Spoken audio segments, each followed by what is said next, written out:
and support that I can. Thank you. You're welcome. What do you see as your top priority for Richmond Public Schools, and what steps would you take to address that priority as you identified it? Sure. So I think that the top priority for Richmond Public Schools has to be to make sure that all schools have the opportunity to succeed.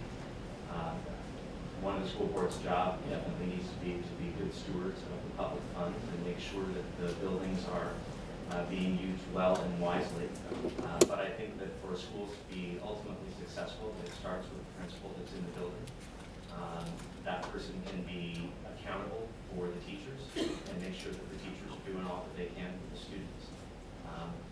Public schools are vital to a good community. More importantly, community schools are.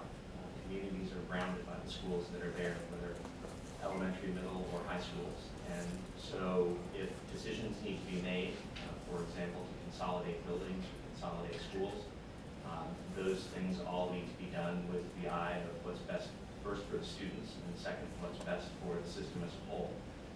And we need to find ways to support both the administrators and the teachers in the building to provide the best possible education for them to do that.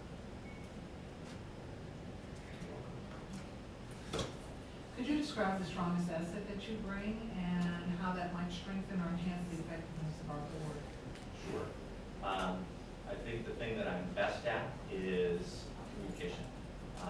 Listening both carefully to what other people have to say and articulating what I believe to be true. I think any good organization or board is determined by its willingness to listen to one another, but also once that conversation has happened, to be willing to make decisions. As a teacher and administrator in my building, my job is to listen to my faculty, listen to the constituencies that make up the school, both parents and students, but also those who are above and below me within the bureaucratic chain. Try to make the best decision, but then stick with the decision once you've made it. I'm good at listening to people. I'm good at communicating what I believe to be important criteria, important goals, and I think it's important that everybody has an opportunity to have their voice heard. So I think I will bring that effectively to the board. You're welcome. Mr. Young.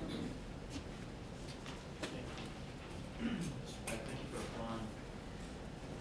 Would you consider to share with us what you've done to advance public school education? Perhaps you could elaborate on what you've done.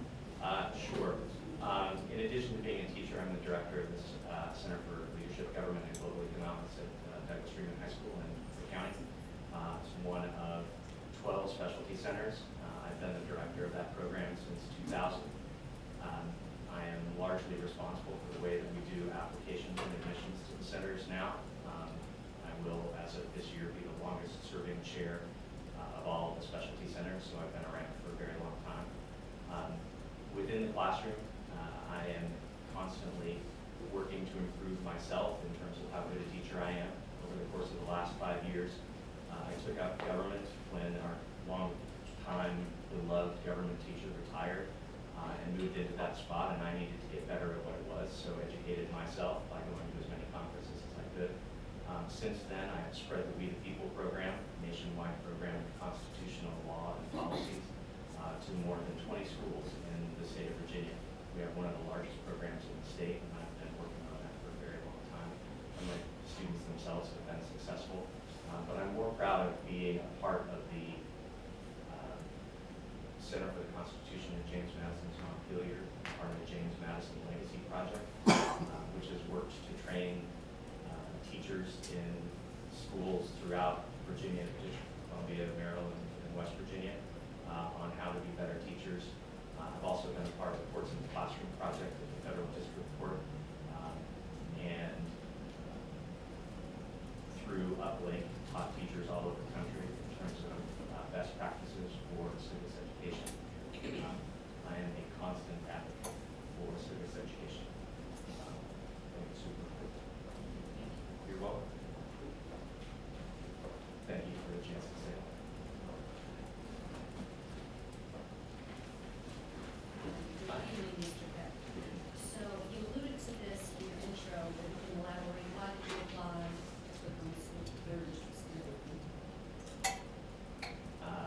talk to my students all the time about the importance of civic engagement and the importance of being involved in our community, either as a volunteer or as a good parent or as a good citizen, and what that means and what civic engagement is. This seemed like an opportunity for me to put my money where my mouth was, to be involved. But most importantly, it's because we really have been well served by Richmond Public Schools.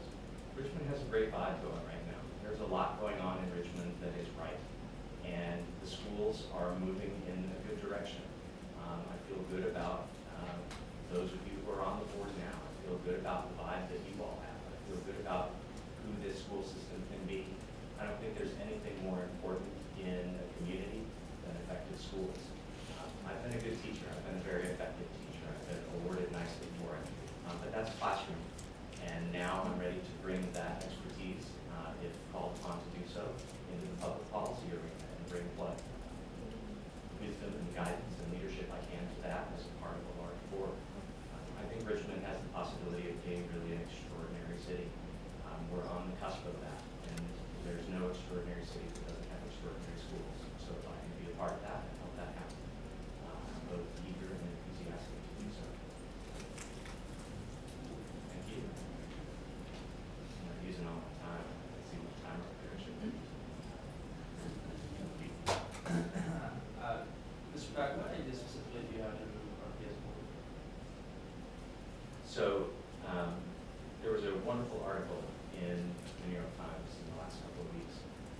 It might have been the Times Magazine, and it was about the importance of leadership. And that article made a strong case for the most important person in the building being the principal, not the teachers and not the students. And as I look at the people for whom I have worked in principals in my son's schools, I can say without hesitation that those that had strong leadership had good schools. They were able to overcome whatever challenges they had. Didn't mean it was perfect, didn't mean that everything will work, but strong leadership translates itself into strong members of the team. They know who to go to, they know that they'll be held accountable, they know that they'll be taken seriously and heard. And so I think one of the most important things that happen is to get good leaders in all of the schools. So that would be the first thing that I would say that we need to do. The second thing that I would say that we need to do, and that I would be pleased to be a part of, is making sure that the facilities themselves have the atmosphere and the infrastructure necessary to be safe and encouraging and exciting schools. Architecture matters. Clean buildings matter. Modern technology matters. Students pick up on that. Families pick up on that. The staff itself picks up on that. There are some gorgeous buildings in Richmond Public Schools that have just, extraordinary architecture that doesn't happen in schools anymore, and we need to make sure that we're taking full advantage of those great buildings and giving them the support that they need to give the students and the faculty the support they need in the space they need in order to thrive.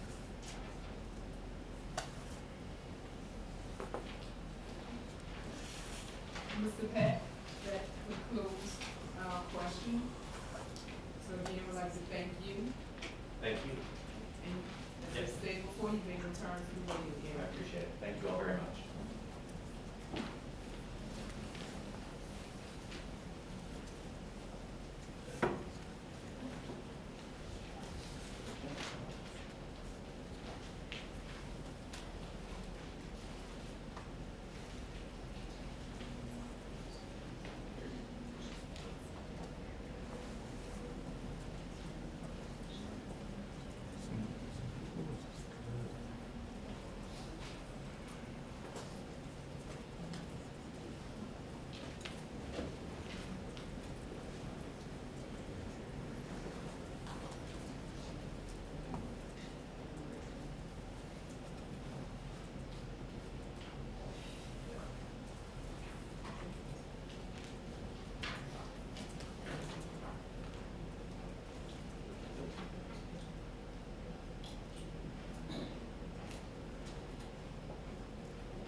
Ms. Earl.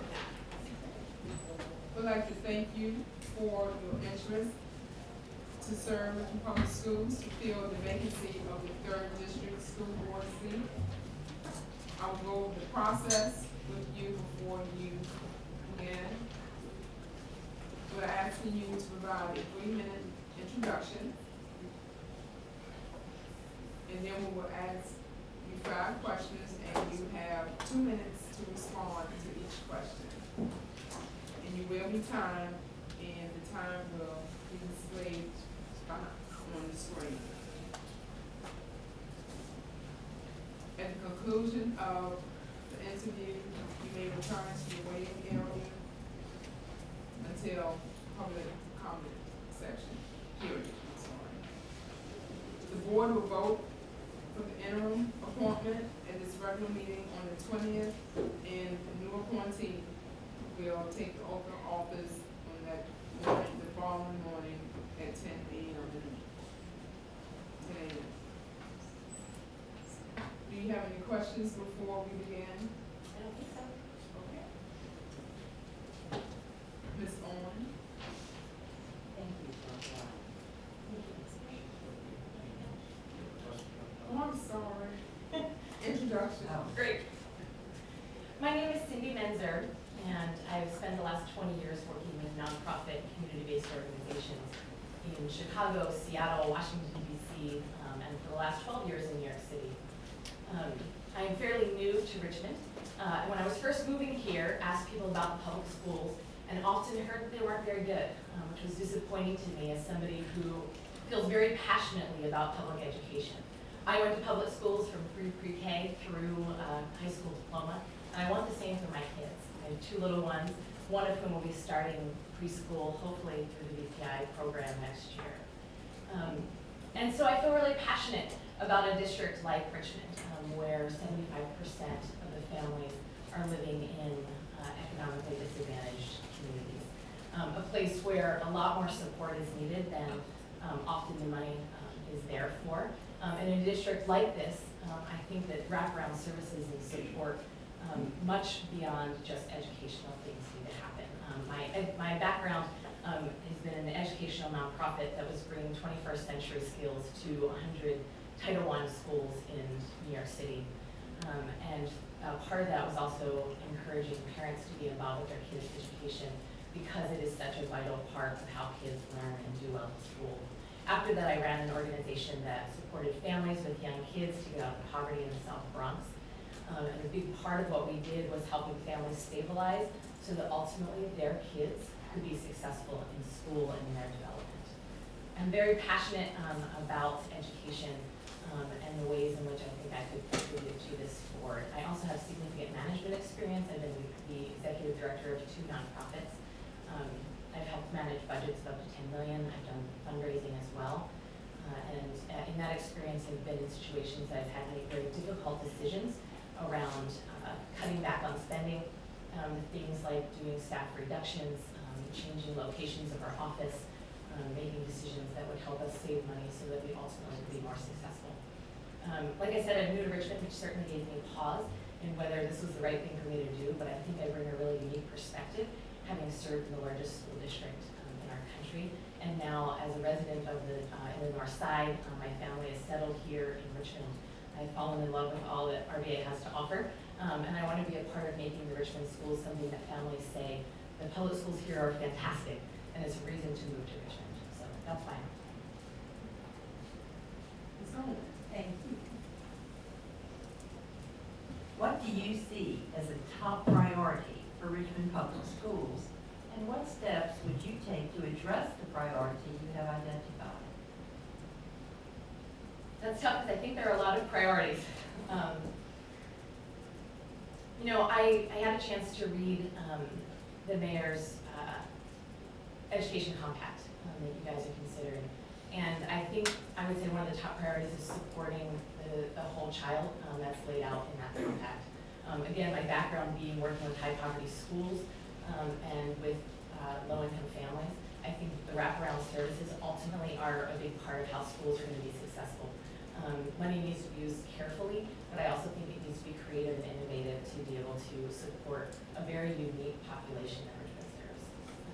Then I would bring that experience that I have and think about how do we get more nonprofit community-based support, how do we bring more funding that's innovative into Richmond Public Schools, and how do we think creatively about how we're using money so that we're really thinking about the full picture of how to support low-income families.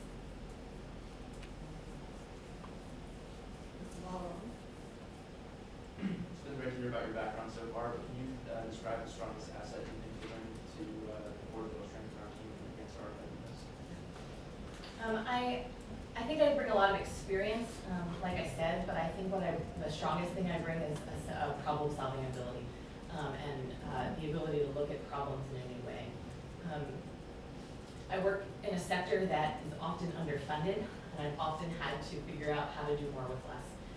And it's something that I think that I have a great skill at, is to say, okay, we have X amount of dollars to spend, we have to accomplish all of these goals. How do we do that in the most economical, creative, and innovative way?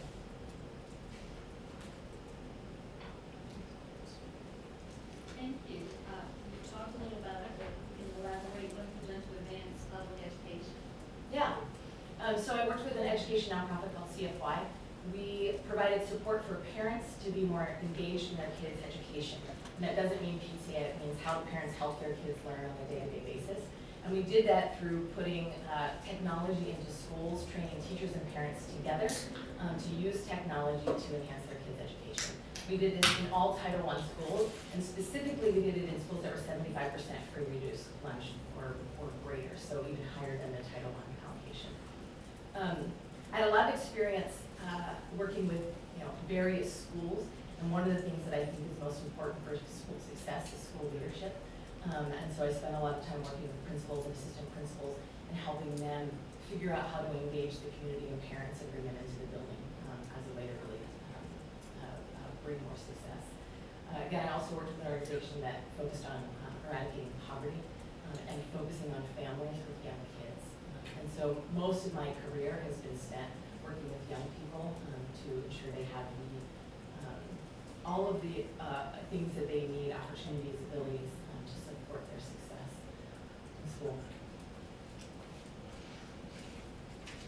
Sir, thank you for applying. I'm very certain to have to apply, but perhaps you could elaborate on that. Yeah, it really does come from my passion for public education. Like I said, I have 2 little girls, and I really have a strong desire for them to attend public school. I think in public school can be a great equalizer, and I think it should be. That's not always the case. But I want to be in a place where the schools are a hub of community. It's bringing people together, and it truly is providing students with the education that they need to be successful. And oftentimes in schools, again, that are in high poverty, that's not just math and English. It's other skills like tenacity and persistence. It's some of the things, the building blocks that kids need to be successful around confidence and self-directed learning. All of those kinds of things that many kids that come from middle and higher income neighborhoods might get in other ways. And so I just feel passionate about public education, and that our schools need to be a place that kids can get an equal opportunity, and that doesn't seem to be the case that's happening across all of Richmond schools right now. And to be a part of that change in what we do.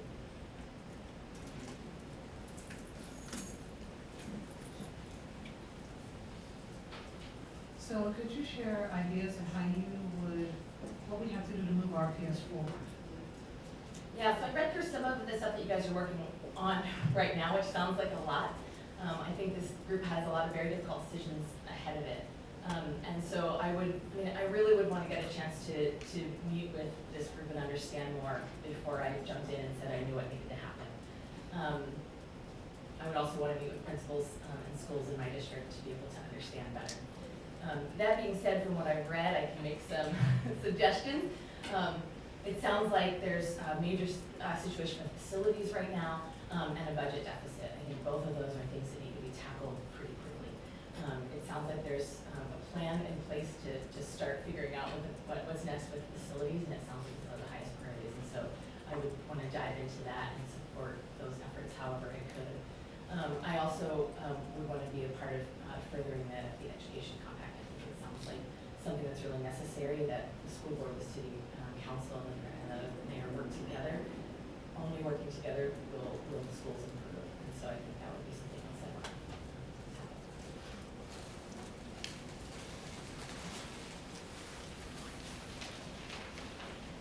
Ms. Metzger, that concludes the interview process questioning period.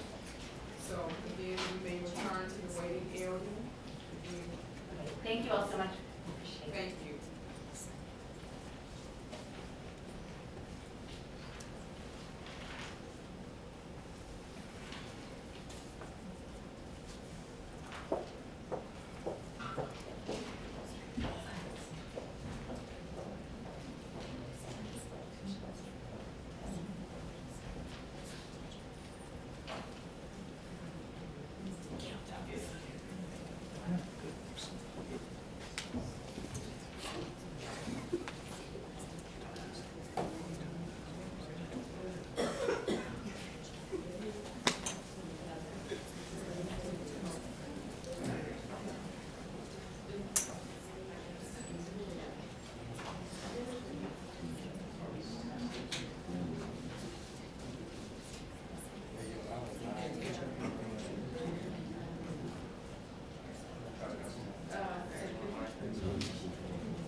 Scrivener? Scrivener. Scrivener, okay. I'd like to welcome you this evening and thank you for your interest to serve RPS to fill the vacancy for the third district school board. I'm going over the process before we get started. You have a chance to introduce yourself. You have 3 minutes, and you will be timed, and it will be displayed on the screen behind, in front of you, behind us. You will be asked 5 questions by the board members, and you will have 2 minutes per question to respond. Also, the board will vote on the interim appointment at our regular meeting on the 20th of March, and the new appointee will take the oath of office the following day, Tuesday, March 21st at 10 a.m. in the school board room. And at the end of this interview, you may return to the waiting area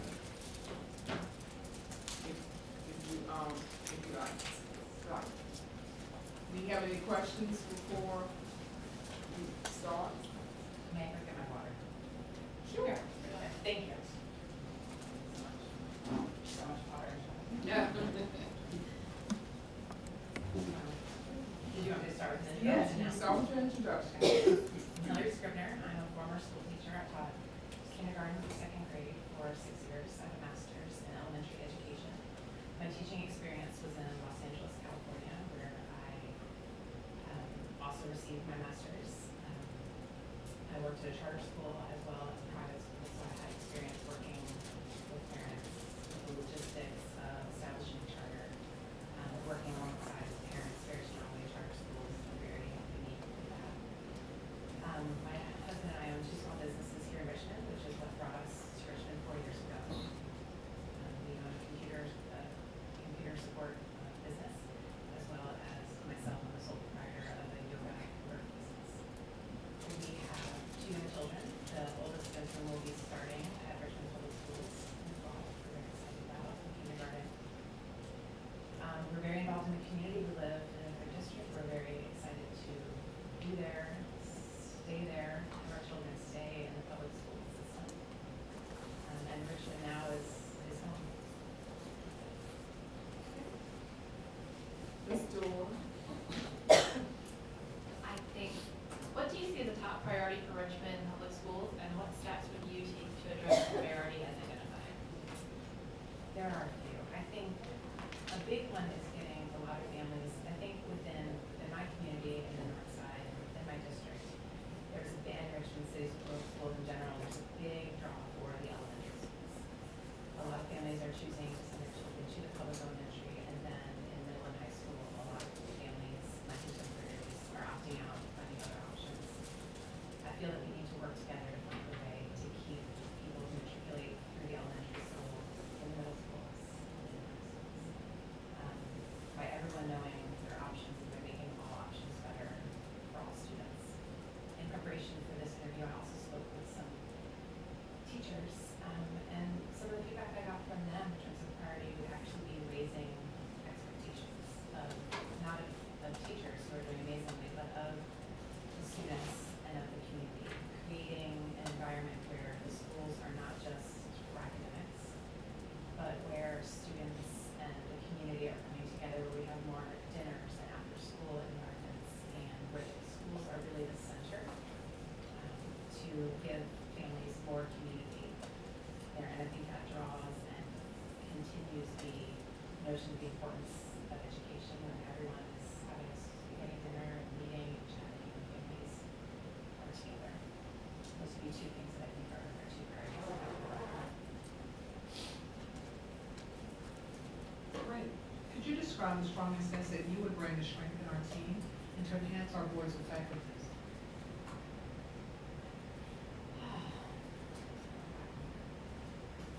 I've worked with a variety of different parents. So one of the benefits of working in both public, private and charter schools was working with a wide variety of parents and communities. I think that my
too, you know, hours and hours upon my time of tying shoes and writing notes and emails.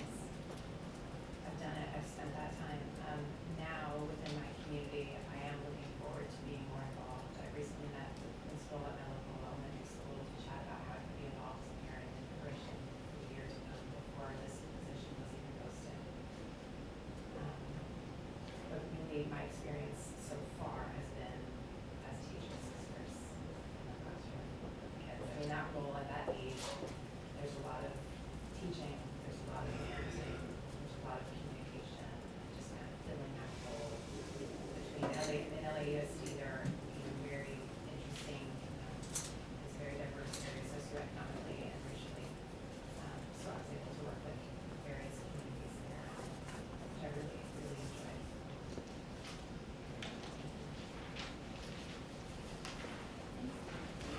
Why did you apply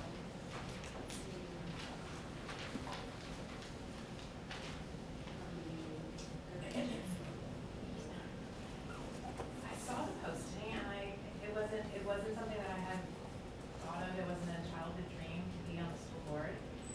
But as I really prepared, but as I started to, it's, my reality, public schools are becoming my reality, and I have this life as a teacher, and then I have children. And now I'm looking at public schools and my commitment to the Richmond City Public Schools. And so the timing was just quite perfect. I saw the position opening, and there are many qualified candidates, which I'm thrilled to see. And when you see something like that, you never know how the community's going to rally. So I thought, you know, I would be a qualified candidate. I should go ahead and throw my hat in the ring. And I'm glad that I have. I think that it would be a really great experience in a way to be more involved and to create change outside of the classroom. I think it's important that I'm able to take my experience as a teacher, but that I'm not currently a teacher. So I can see both sides of it. As a community member, a business owner, a teacher, a parent. So that's why it was timing. Timing's kind of everything in life.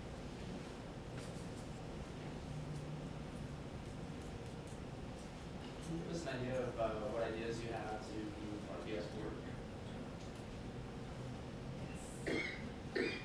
I think major commitments between parents, community. As I said before, I think we need to create a better environment of higher expectations, of family involvement, of creating the schools in a way, or encouraging the schools to not just be a place for learning. I know that many of the schools have before school activities, after school activities, but that the schools become more of a centerpiece of the community, so that people can, the children are there and the families are meeting. In terms of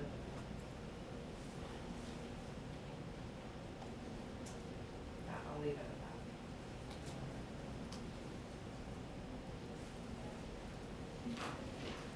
Ms. Scrivener, Yes, ma'am. thank you so much for sharing this time with us. We appreciate it. Thank you. Thank you, Robert. Thank you. That was credit.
same club. We feel good.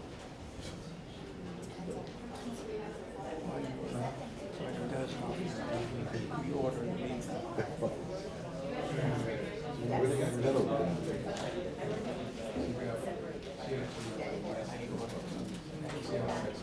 Thanks a lot. I didn't say, well, I took on my cup.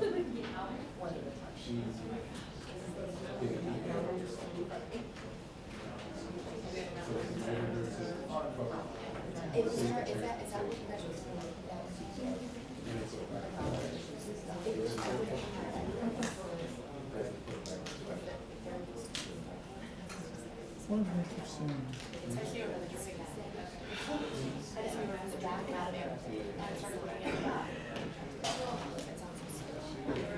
It's all the snow we're gonna get to 'em.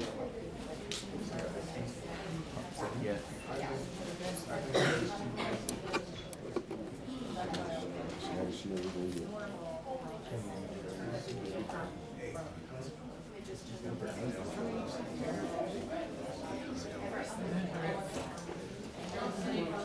So you need to get on here? No, you fine.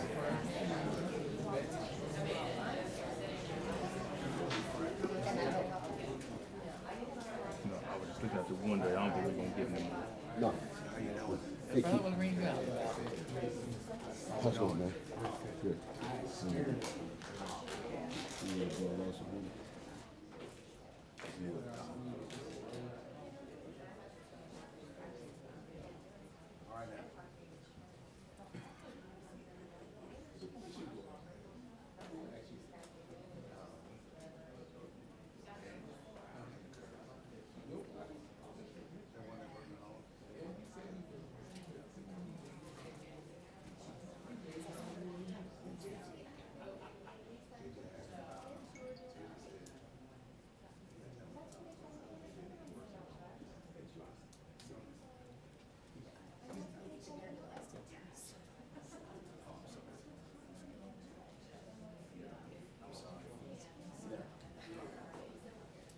This not the General Assembly. This not the delegates.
Hello, Mr. Spivak? Spivak. Welcome. We would like to thank you for your willingness and your interest in filling the third district school board vacancy. So at this time, we'll go over the process with you. You have the opportunity to introduce yourself for 3 minutes. You will ask 5 questions, and you have 2 minutes per question in your response. You will be timed. Also, there will be a public hearing following the interview process, and the board will vote on interim appointment at its regular meeting on the 20th of March, and the new appointee the oath will be administered on the 21st at 10 a.m. in this room. Do you have any questions for us? No. Okay. Well, you may begin your introduction. I'm Eric Spivak. Thank you for having me in. A little bit about myself and my interest in the position. Obviously, 3rd District residents.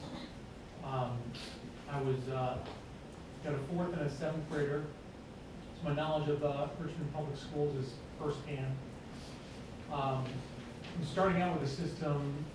My son was at school in early elementary.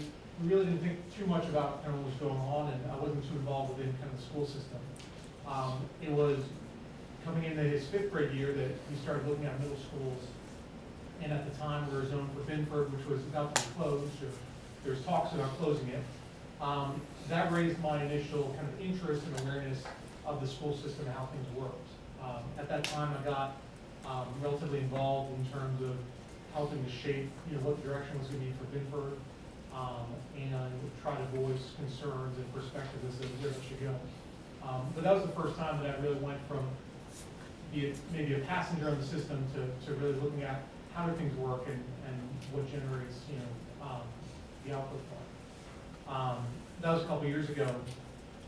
After the fall general election, I found that I was inspired to kind of try to give back. I found that there were people that I thought were going to be of greater need based on the outcome of the election, and I started reaching out and asking people within the city, where there was the most need for help. And time and again, the answer came back that it was really within the kids within the system. So from that point, I started looking at opportunities to kind of give back, and when this opportunity presented itself, I thought it was a good alignment of things that I had some experience with and something that I felt would be meaningful and impactful. In terms of my individual background, I'm a small business owner in the city. I have a background in corporate sales and marketing, so I've leveraged those two abilities within the work that I've done previously, and I also feel like that is something that could benefit me on the school board in terms of my experience with that.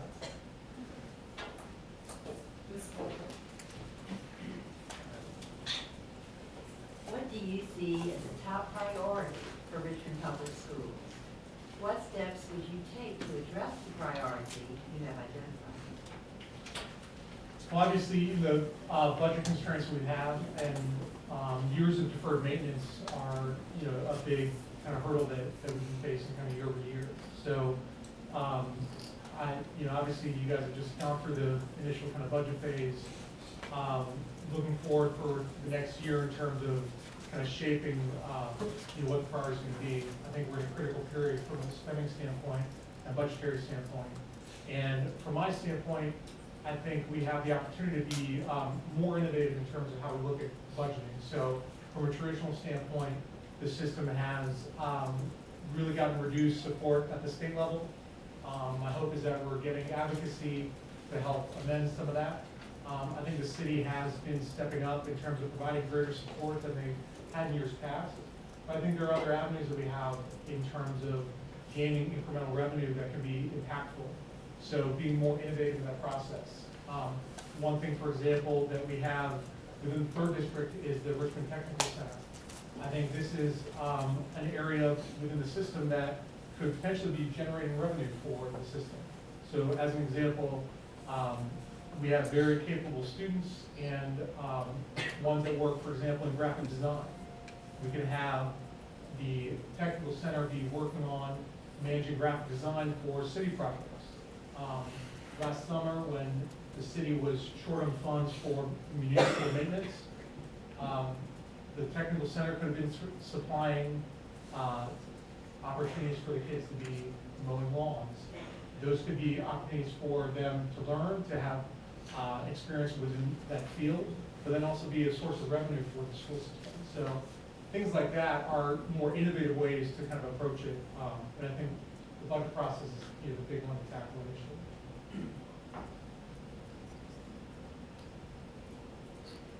This year, can you describe the strongest asset that you'll bring that will strengthen our team against the doors of effectiveness? Sure. I think, as I touched on, my focus on innovation and being analytical are two attributes that I have carried through my professional experience and most notably as a small business owner.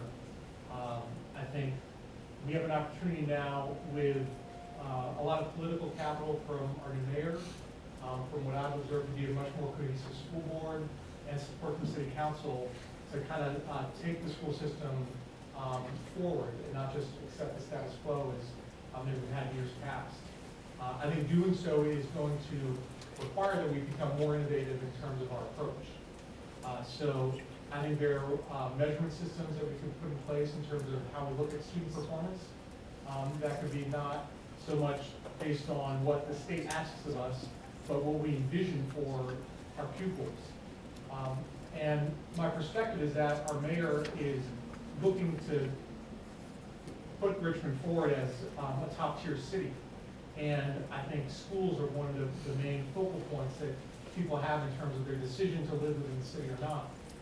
So presenting the Richmond school system as a positive element and one that's innovative that can draw people in is something I think we would have support for from the mayor. And I think he has shown himself to be a great advocate for the city, and I would think would support more innovative approaches from us.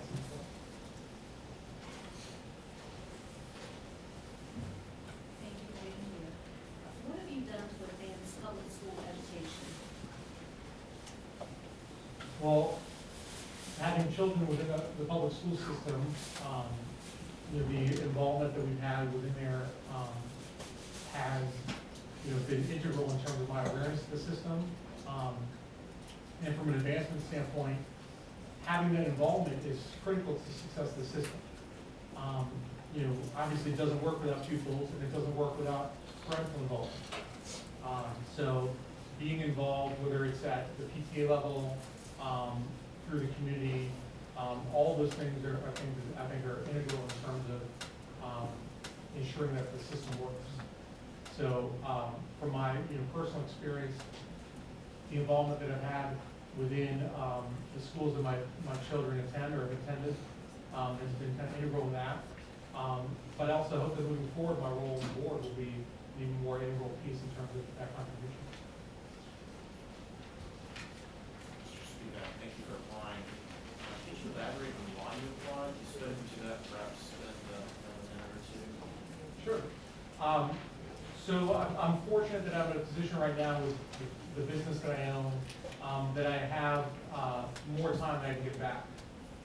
So this was something that I've been looking to do over the last 6 months and really pondering, where I would have that opportunity. As I said, following the general election, I, like many people, was probably very inspired to try to give back. My main focus was doing so at a local level where I felt like I could have an impact. I didn't feel like things that are handled on a national or federal level was going to be where I could be most impactful. But I wanted to do something at the local level that I felt like I could have more involvement with. My process for getting to where I am now was to meet with people that were within the city, either working at City Hall, City Council, on the school board, other charities and other groups that are involved in helping the community. And I really sought their counsel as to say, where can I have the most impact? So initially I had concerns about potential, people that could fall through the cracks in terms of some of the talk of immigration, things like that. But time and time again, the focus that people said locally where I could have the most impact would be within the school system and with the kids. So that kind of brought me this opportunity, and having moved into the 3rd district and gotten to know Mr. Bourne and seeing the work that he's done, the timing of it all kind of came together and brings me here today.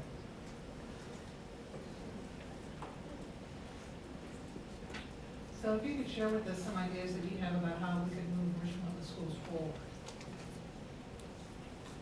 Sure. So I touched on a little bit in terms of more of an innovative process from a budgeting standpoint.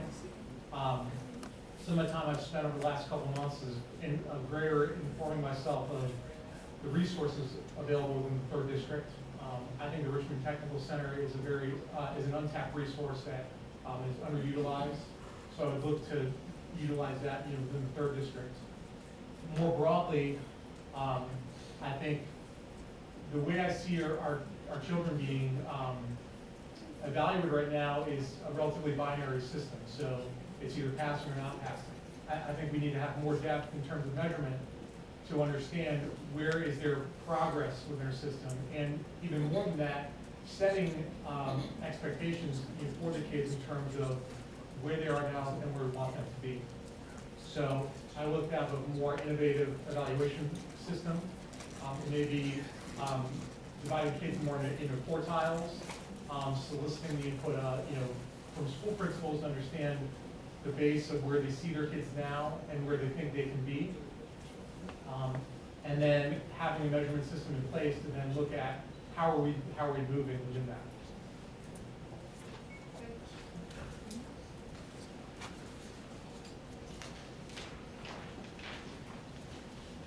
Well, Mrs. Speaker, that concludes this part of the process, and again, I'd like to thank you.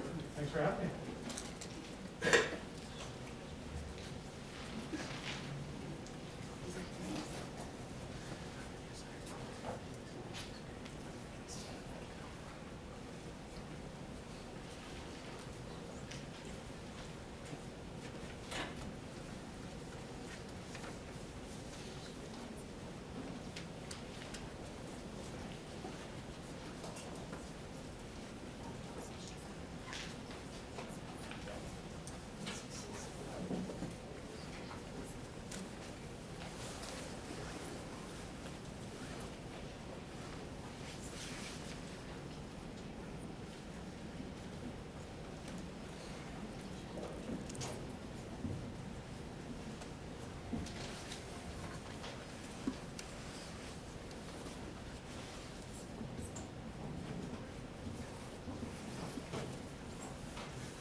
Michael. Thanks. First, we'd like to thank you for your interest and your willingness to fill the vacancy for the third district school board seat. We'll go over the process with you. You have 3 minutes for an introduction. And we will ask 5 questions, and you have 2 minutes to respond per question. There will be a public hearing following the interview process of all the candidates. And the board will vote on interim appointment at its regular meeting on March 20th. And on the 21st, the new appointee will be administered the oath of office at 10 a.m. in the school board room. And at the end of this interview process, you may return to the waiting area. Do you have any questions before we start? Yeah. My name is Hassan Fountain. I'm a resident of Jenner Park community. 40 years old. I have 7 children. I have a 22-year-old.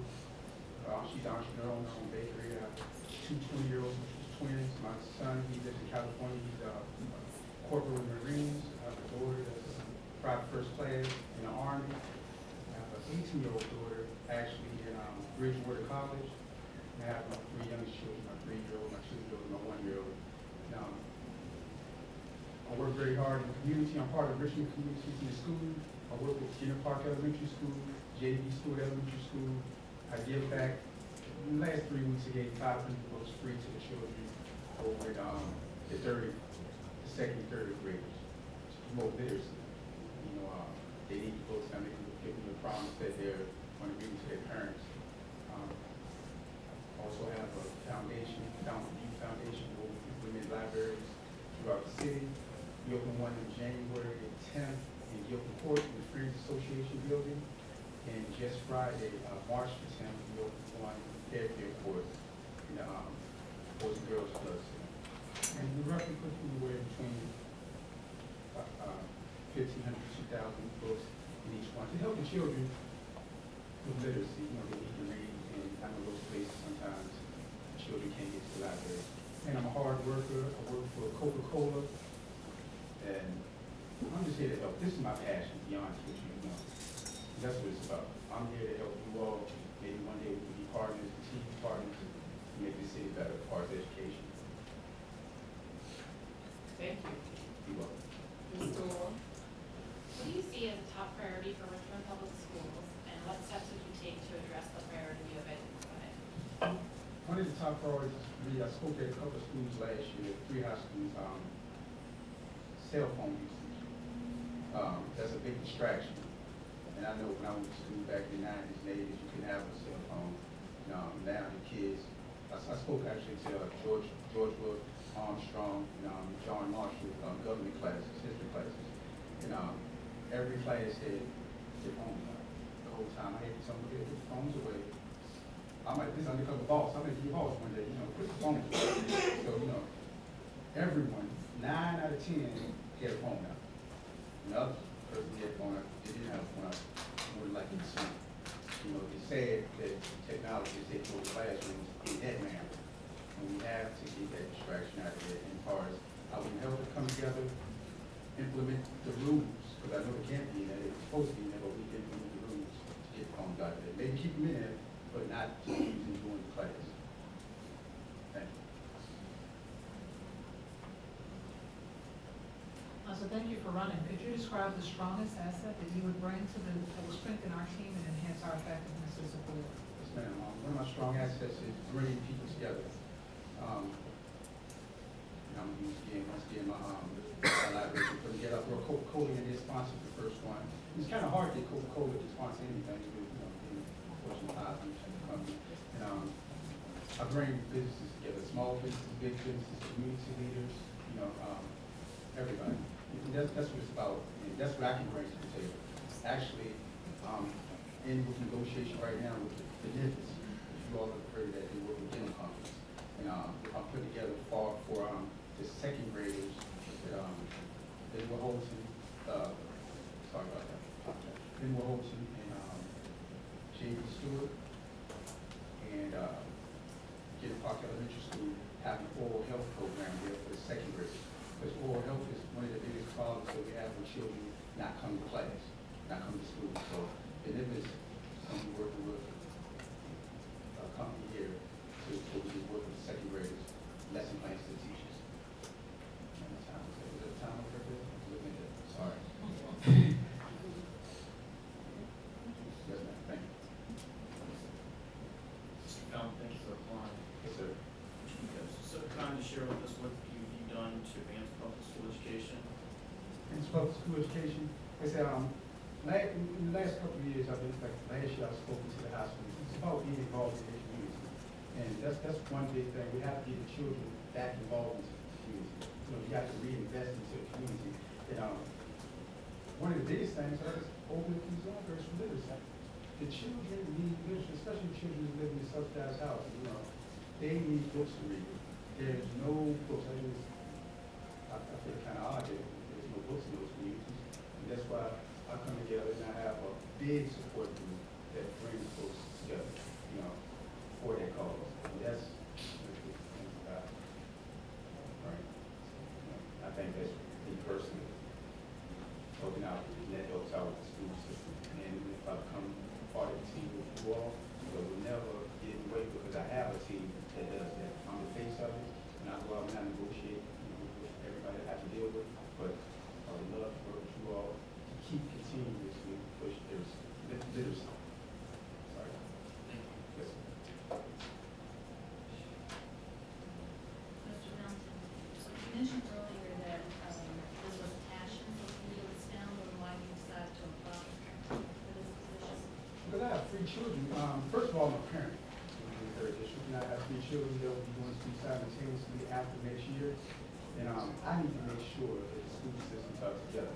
I ran for city council back last year, and I think the reason I ran was we moved to Getty Park Church 3 years ago. My wife said, "What are you going to do to make the area better?" We moved in the house and she came to she grew up in it. So it was kind of rough and tough. And they moved out there 2 years ago. Let us go in the house, we got married, we bought the house, and we moved back into it. Now, the reason why I ran is because we have to make schools better. If I make schools better for my children, then I make it better for you all children. You know, that's what it's about. If we don't invest back into our neighborhoods, back into our community, back into our students, when we have children there, who we have, I want my children to be successful. I want you all children to be successful. You all children to be successful too. Yes, ma'am. Mr. Brown, can you give us an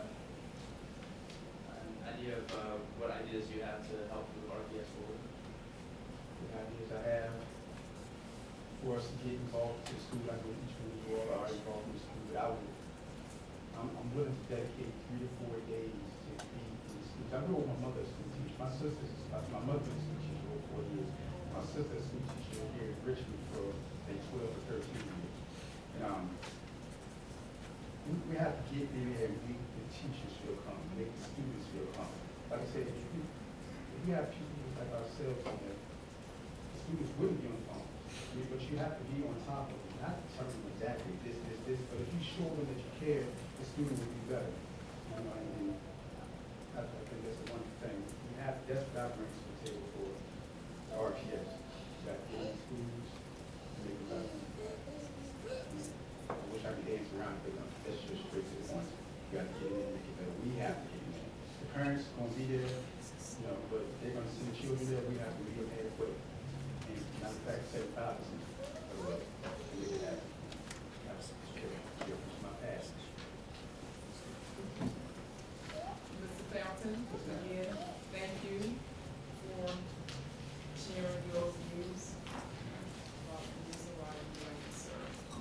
Thank you. One for that.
You have 3 minutes for an introduction, and you will be asked 5 questions, responding 2 minutes per question. There will be a public hearing following this process, and the board will vote on the interim appointment at this regular meeting on the 20th of March. And on the 21st, Tuesday, the new appointees will take the oath of office at 10 a.m. in the morning in this room.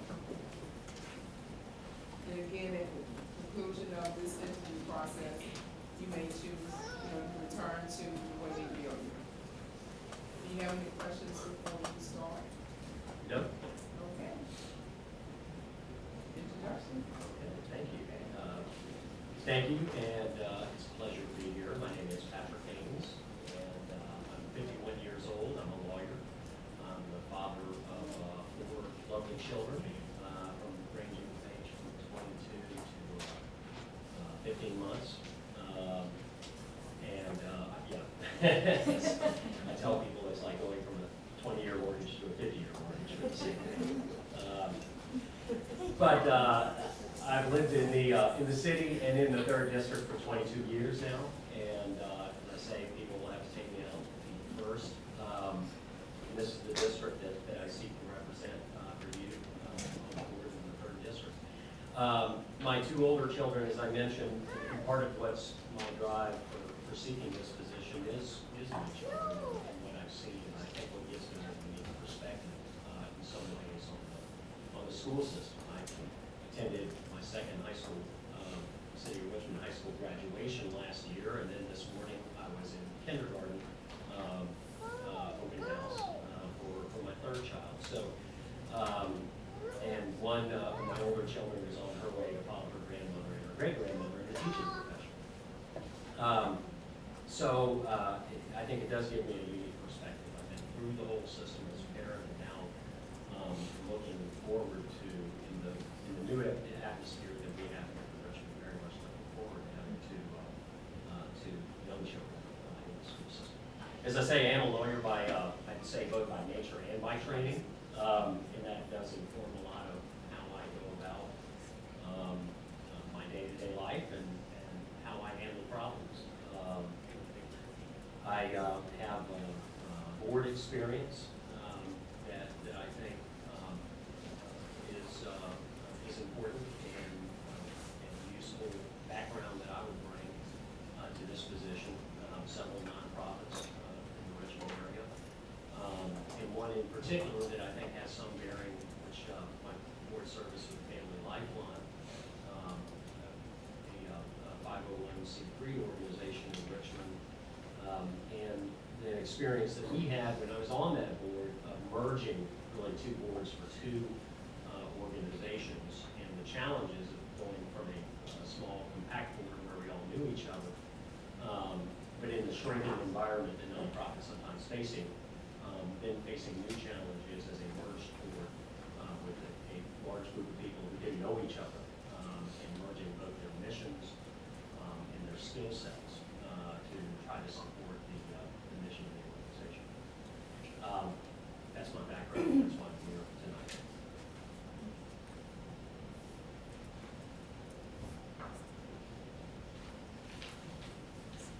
Patrick, what do you see as a top priority for Richmond Public Schools? And what steps would you take to address the priority you have identified? One thing I see as a top priority, and I think would be my main focus, certainly in the interim position as board member, is with the strategic plan for the school system. My understanding is that it's been, I think, put out since 2011 or 2012 since the strategic plan was last done. I may have the year, the specific year, but I think it's certainly time for it. And I think if you look at the various challenges that are coming before you in the school system, a lot of them tie into what is the long-range vision, organic vision that everyone shares.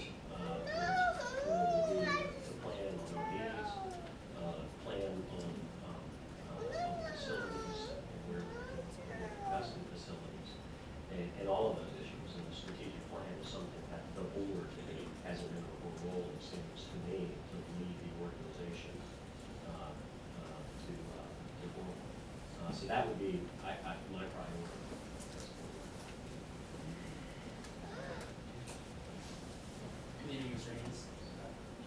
describe the strongest asset that you bring to strengthen our team and enhance our effectiveness? The strongest asset I believe I would bring to the board would be the skills that I have, that I believe I have and have worked on as a lawyer. What I would describe what I do as a lawyer is really a problem solving, And I think those of you who have experience as attorneys know what I'm talking about. But it is a role of taking complexity and taking humans and stakeholders who have different ideas of where something should be going, and people who have different skill sets to bring to that problem, and basically putting those together in a plan that makes sense for the client. And in this case, our client is the people of the city of Richmond, who all have a vested interest in the schools. So, problem solving is really what I do.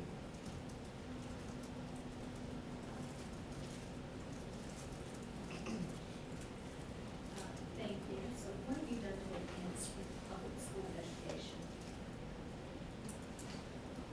What I've done, admittedly, is not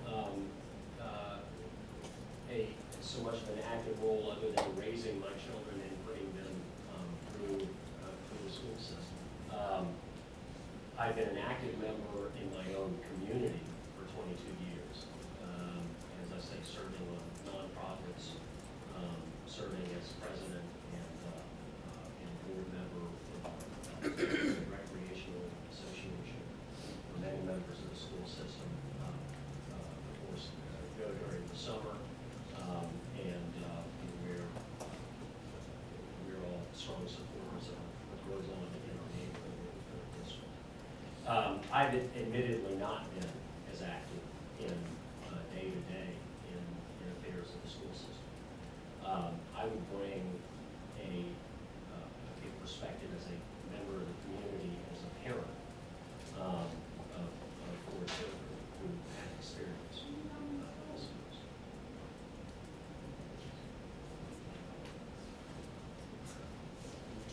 Mr. Haynes, you've spoken to it while you applied, but perhaps you can take this time to elaborate on that a little bit more, why you applied for this position?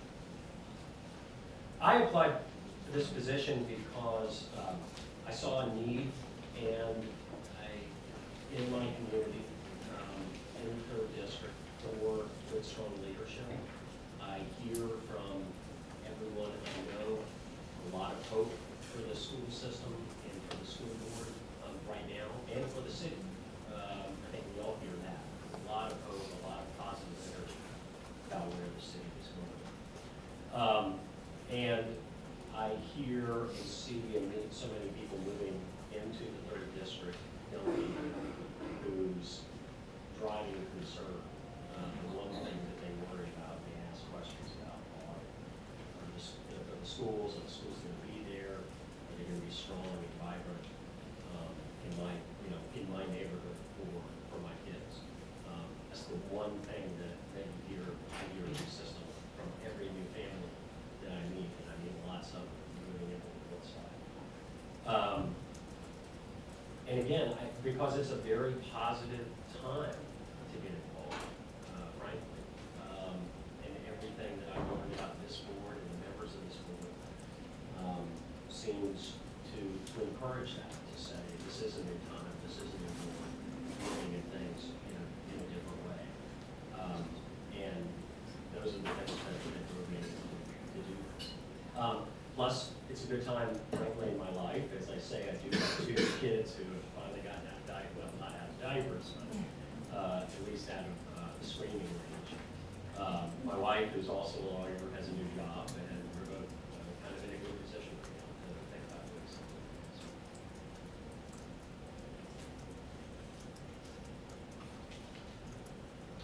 What ideas do you have to move Richmond Public Schools forward?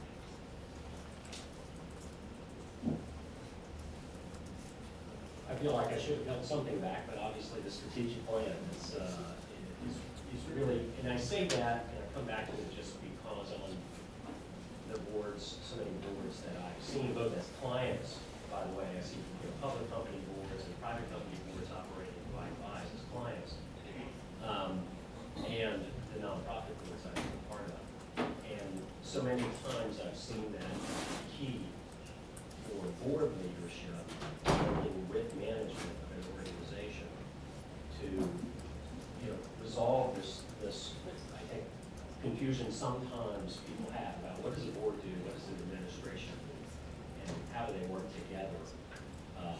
And the strategic plan is typically the key to that, and it's longer term. It's longer than 1 year budget, 1 year list of personnel, who's going to be hired and fired. It does what I think, raises to the sufficient level of abstraction that everyone in the room can agree on. And then you take that then down and try to make that concrete in terms of day-to-day things that we want to do in the school system. You can get something to a bit too high a level of abstraction where it's just platitudes and everyone can agree on it, but nobody knows what to agree on. We get to something and then disagree about the details as opposed to focusing on which don't have time. So I hate to beat the dead horse, but that's what I will see as my main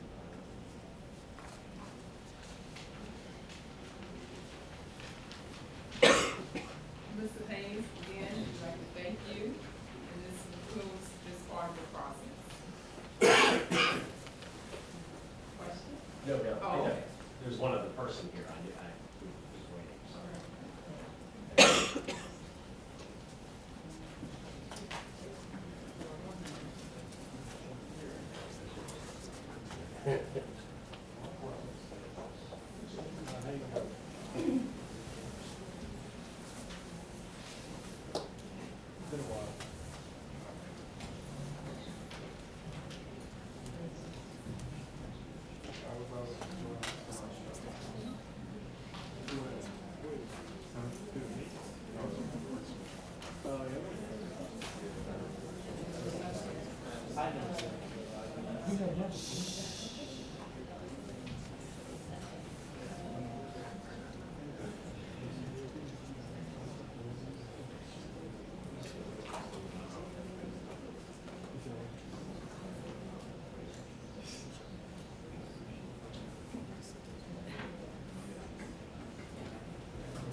Welcome,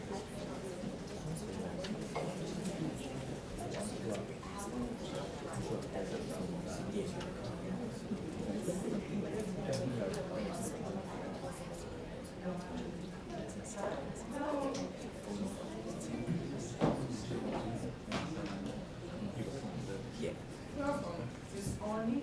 Yes. I'd like to, thank you for your interest to serve, to fill the vacancy in the 3rd district. I will go over the process with you. You have 3 minutes for the introduction, and you will be timed, and you will see it on the screen in front of you. You have 5 questions that board members will ask you, and you have 2 minutes to respond per question. There will be a public hearing following this portion of the process, and the board will vote on the interim appointment at its regular meeting on the 20th of March, and the newly appointee will be administered the oath of office on Tuesday, March 21st at 10 a.m. in the school board room. And at the conclusion of this part of the process and interview, you may return to the waiting area. Do you have any questions before we start? You may begin. Well, thank you so much for allowing me this opportunity to come speak. My name is Tanya Army, and I live actually over in the Brooklyn Park area. So I'm newer to the north side. I am originally from Virginia Beach, where I graduated from Virginia Beach Public Schools. I was vice chair of the Virginia Beach Process Improvement Committee, which actually is a body, governing body over the city council. We're advisory, so what we do is actually work with school board and also with city council and other local agencies to kind of go over different processes as far as policy, procedure, regulations, payroll, and other. So I spent 2 years actually as vice chair, and I've enjoyed it very much. I moved up this way because my daughter is a freshman at BCU, and I wanted this opportunity to actually be more engaged civically. And so when this opportunity came available, I thought, well, this is a good time to be able to put my interest in and be able to serve the community, and that's exactly why I'm here today. Mr. Warren? Thank you. What do you see as a top priority for Richmond Public Schools, and what steps would you take to address the priority as you identify? There are many different priorities that I actually am interested in as far as the top. Equity, access to services is very important to me. Also the disparities and underserved areas. So basically what I would be doing, or one of the interests to me, is making sure that there is opportunity for all students in all schools, and that those that are at the least amount of opportunity, all those services would be available. I'm very interested in STEM, and also bringing those types of programs, being able to enhance. So I'm not here to change, but the priorities would be more or less to enhance. So I'd like to see an emphasis on STEM, an emphasis on civic engagement and other types of public service. So really getting children involved and bringing a whole rounded type of student to actually come back and want to serve in education as well. And I'm a little nervous because I honestly, I didn't prepare like I should have for this. So I just want to be very transparent because I wasn't really sure what the process was going to be until we came here. So it's okay. Don't be nervous. Well, I'm so used to speaking in public, and this is one time like, what are your priorities? I have that elevator speech, I have that, but really, my heart's here because I want to serve the community. So I'm just throwing it out there. Well, that's the goal. This is the time. I've never been a candidate. I've always helped candidates. So this is something that being on the other side is a little eye-opening Thank you. So, could you describe your strongest asset, what you would bring to the table that would strengthen our team and the board's effectiveness? So one of my strongest assets is actually critical thinking and the ability to share with health policy. I have a background in health policy. I also hold a doctorate in ethics and biomedical science. And so being able, and also with my process improvement experience and being able to have an understanding of city infrastructure and how schools and local governments work together, especially with the funding at a state level, local level, those things I would be able to bring to the table and enhance. As far as the ethics and doing the right thing and being able to kind of look overall, that's, you know, my resume kind of speaks for itself, but I do have a background in higher education, so I have been in the classroom. When I see students walk into my classroom, I notice that there are some disparities with literacy, and so those things need to be addressed as well.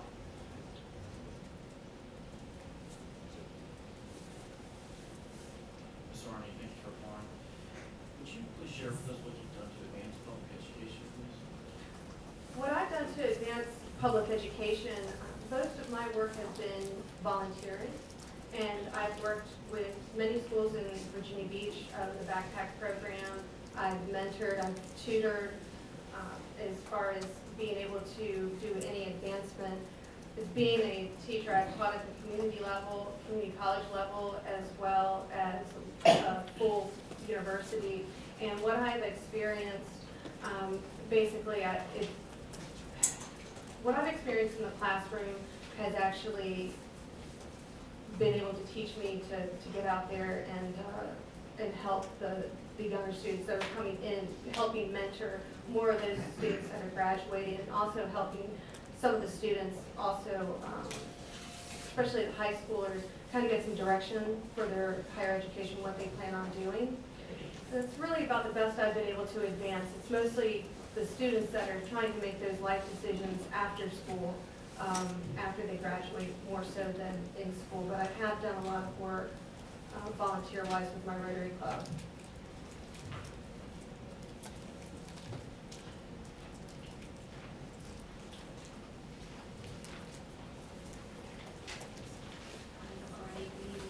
So why did you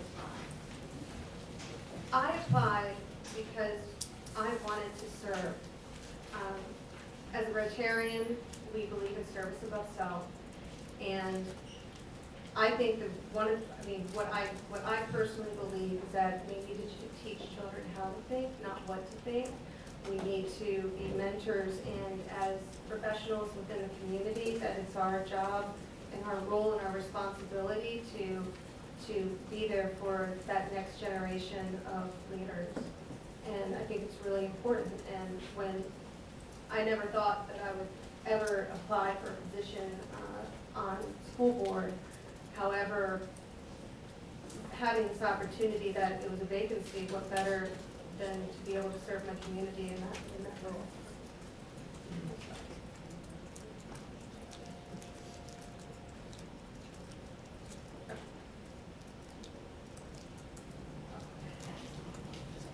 Sorry, I have 5 seconds, 4 seconds, 3 seconds. 1 minute. Oh, okay, sorry.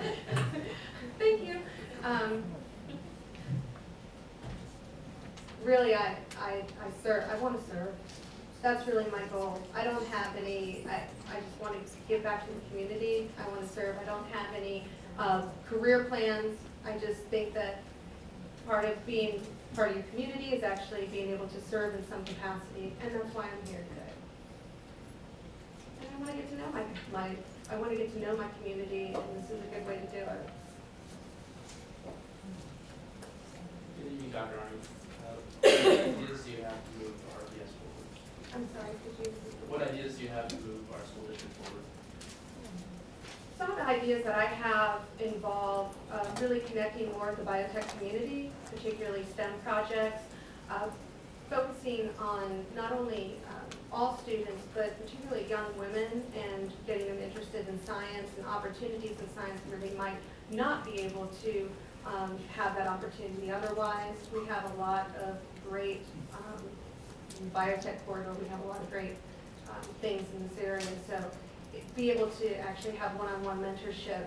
There are a lot of positions within the healthcare system, particularly in laboratory sciences, where we have students that could actually learn a trade. Jobs like histotechnology that are really unsung, but they're continuous openings in hospitals seeking these type of positions.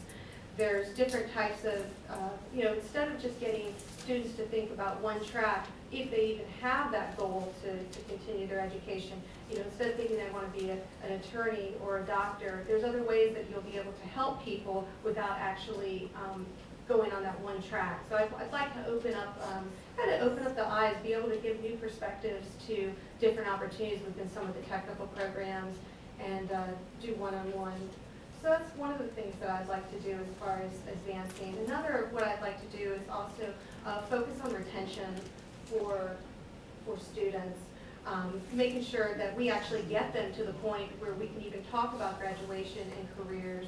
And that's really important, especially in some of the more underserved areas. And so I think it's really important. So I'd like to do that. Basically, I've had a 30, 60, 90 day kind of plan. With the first 30 days, as far as advancing, would be making sure that I visited each of the schools, including the technical center, which that's part of the schools in the 3rd district, and being able to sit down with the faculty as well as the leadership and be able to find out and validate some of those concerns and some of the needs, and then come up with a plan, a 60-day plan that would once be able to validate and verify some of the needs, and then be able to bring back and move forward with the advancement of whatever whatever needs to be addressed, because every school is going to have a different. Thank you. Thank you again. Thank you. Thank you very much.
Welcome, Ms. Gibson. We'd like to thank you for your interest in serving to fill the vacancy for the 3rd District School Board seat on an interim basis. And I will go over the process with you before you get started. You're allowed to introduce yourself.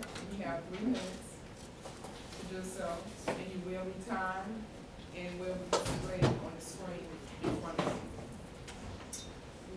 You will be asked 5 questions, and you have 2 minutes per question to respond. And there will be a public hearing following this part of the process. The board will vote on the interim appointment at the regular meeting on the 20th of March, and the new appointee will be administered the oath of office on the 21st of March at 10 a.m. in the boardroom. So again, at the end of this process, be able to return back to the way in areas of choose to do so. Do you have any questions before we get started? No. Okay. You may begin. Well, hello, I'm thrilled to be here. My name is Kenny Gibson, and, gosh, I guess I will introduce myself by just saying that I'm a person who is very passionate about public education. I suppose when we're in our 20s, we don't know what middle age is going to look like, and so for me, it's having a newfound appreciation for Better Homes and Gardens and really being obsessed with public schools. I think the reason why I've come to this place is, you know, our city, our country, we've evolved in many ways, and public education is the one place where I look at my kids and the kids in my community and think that I had it better. I went to schools in urban settings, as I mentioned in my letter, magnet schools, and you know, the fact of the matter is the achievement gap is larger. And so I've gotten involved in my school, Holton Elementary, or my kids' school, I should say. I'm in the PTA, and I became more involved, I guess, in this you know, political public setting when Dr. Bedin was hired. I attended his public interview, asked him a question with a shaky voice like I have now, was involved and participated in a discussion about Binford, have been active in advocacy to increase school funding, and have encouraged the folks that are at my school to become advocates as well. Ms. Owen? Kenny, what do you see as a top priority for Richmond Public Schools, and what steps would you take to address the priority you have identified? So I will probably say the same thing again and again, but I think that the issue of school segregation is the key issue that we face as a city, and that so many other urban school systems face as well. I've mentioned the statistic before, but you know, the fact is that in 1954, before Board versus Brown versus Board of Education, Richmond City had 34,000 students, and we now have 23,000 students, despite the fact that our city is larger and has grown in both population and in actual space. In Henrico, before Brown versus Board of Education, it was 11,000 students, and now that system has 51,000 students. So to say that you know, white flight is a myth, it's not, it's fact. And now it's not just, it's the middle class, right? So I don't know that I can say like what steps would I do. If I were to be on the board, I'd be a part of the team, but I would make decisions with the team that I would hope would encourage more integrated schools. I say that knowing that the needs of middle class families and those that are not are different, but I believe that there are many things that we have in common. Exceptional education is something that people in the counties, people everywhere talk about, frustrated with. There's an opportunity here to really get it right. Strong communication, just letting people know what's going on, being consistent. So I can't speak to saying, you know, that this would be one thing that I would hang my hat on, but I feel like every issue that we look at comes down to bringing in more families here. I'm tired of talking about school closings, and I'd like to figure out how we can fill our schools.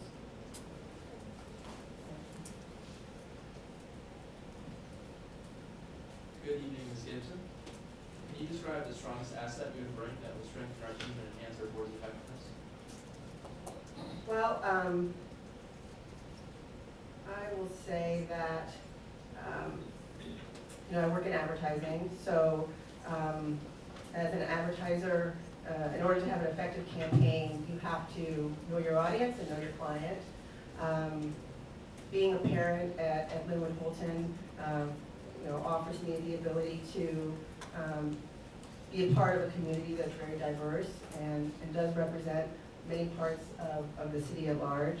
So I do think that gives me a good understanding of the audience. Also, I have relationships with teachers and as both a parent and as an advocate, I've asked questions and reached out to administration to learn more. I think that what I can also bring, while I don't have the expertise that Jeff Ward had, having served as chair, but I've been here, right? I've been in school board meetings. I've read a lot of documentation to inform myself as I'm advocating for funding or what have you. I think that having participated and done that research provides a good knowledge base to start with, so that I wouldn't be at ground zero.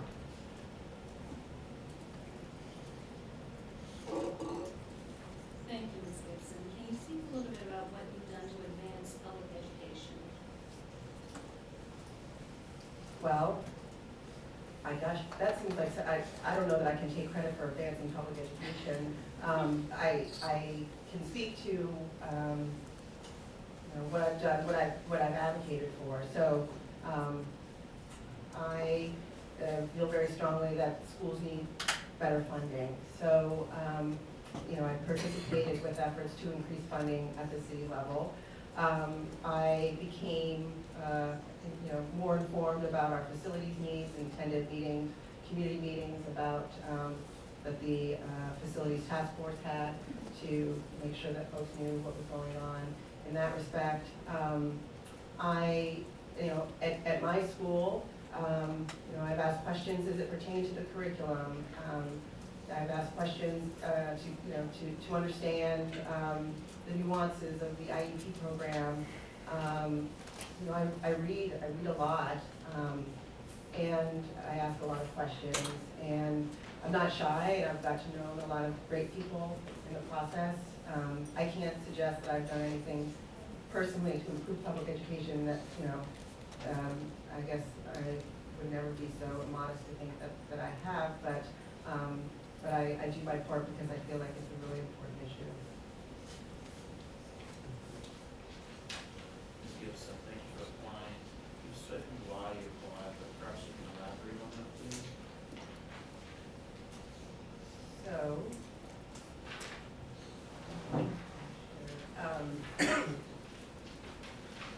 I'm not a person who ever thought about applying for public office.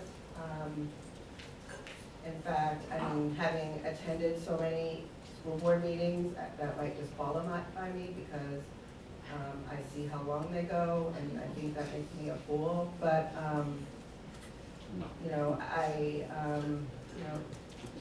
this is our civil rights issue of today, right? This is the unfinished business of the civil rights movement, and so I've said that before, and I guess I would just reinforce that.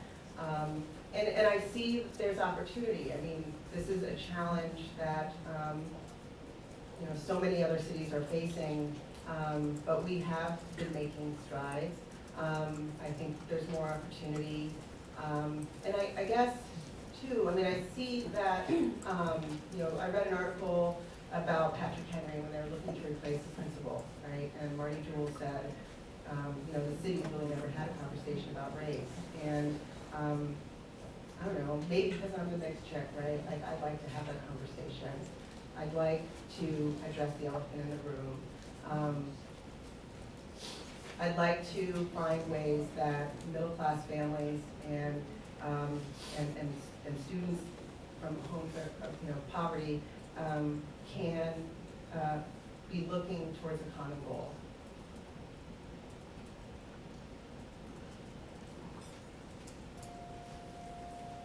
And could you share with us the ideas you have for moving Richmond Public Schools forward? Well, so I don't know that I'll say anything that intelligent. I think that I'd like to see more schools with diversity. And I think in order to do that, it's going to require a strong communication plan and taking advantage of the folks that I'm assuming are standing behind me who are advocates for public education, and there are many. So, so for instance, I mean, change is difficult, and as a marketer, I'm in the business of selling change, and so I think that as we are looking for things to make things better, whether it be cost-saving measures or whether it be zoning change or building a new school that's larger than the schools that we have now, and I'm not sure what those things are, but whatever the solutions that the board would come to, I would hope to be a part of helping to ensure that we're in it together and that we're communicating an approach with the community so that it's not adversarial.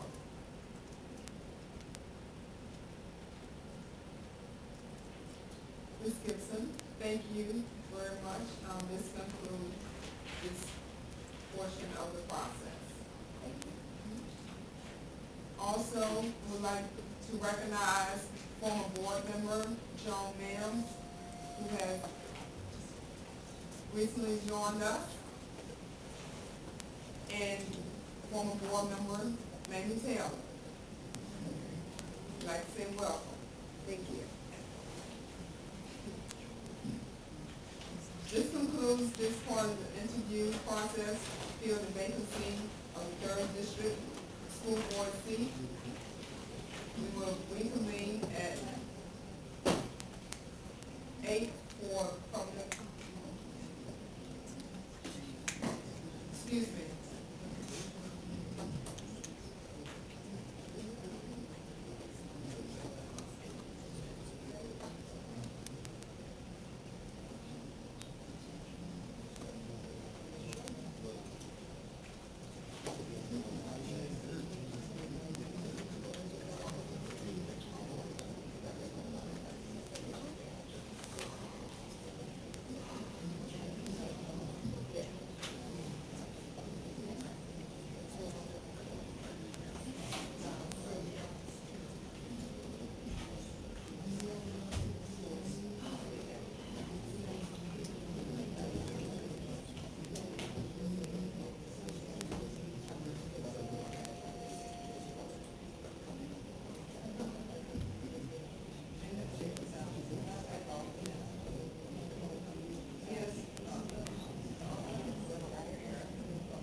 We have recess for 5 minutes, and then we will start with the public hearing.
Come out in front of you.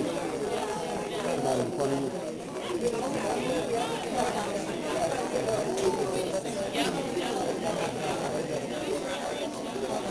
No, that's all. That's the one. That's the one.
First or second.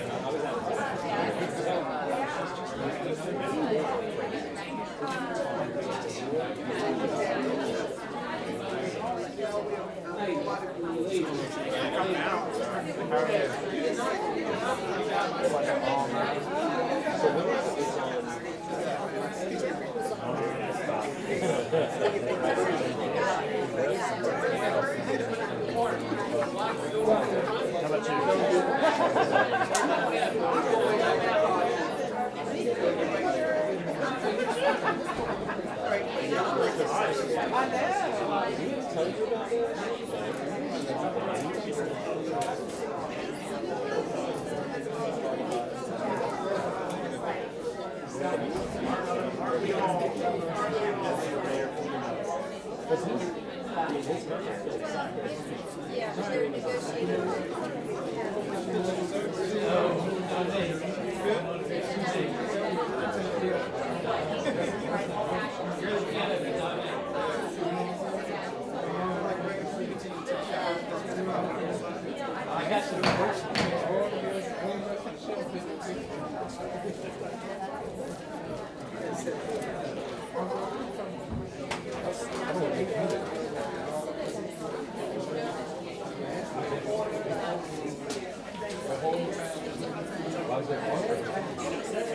Excuse me, to come to order, everybody have a seat, please, young lady. Have a seat.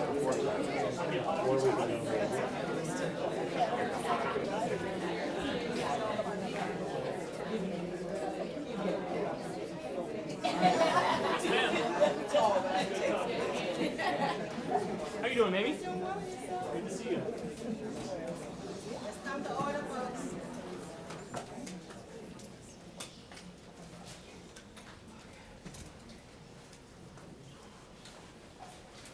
Before we start with the public hearing, also like to be on the record that we did receive application from Dr. Norma Murdoch Kitt. We have her application, her resume, and her letter of interest, but unfortunately, she was not able to be here tonight. So if members in the audience would like to speak on behalf of a candidate, you may come forward, sign in, state your name, and you have 2 minutes to speak on behalf of the candidate. If anyone needs a Spanish interpreter to make your comments, please let us know. Si alguien ocupa un intérprete en español para dar sus comentarios públicos, les daremos la ayuda a escuchar. Thank you.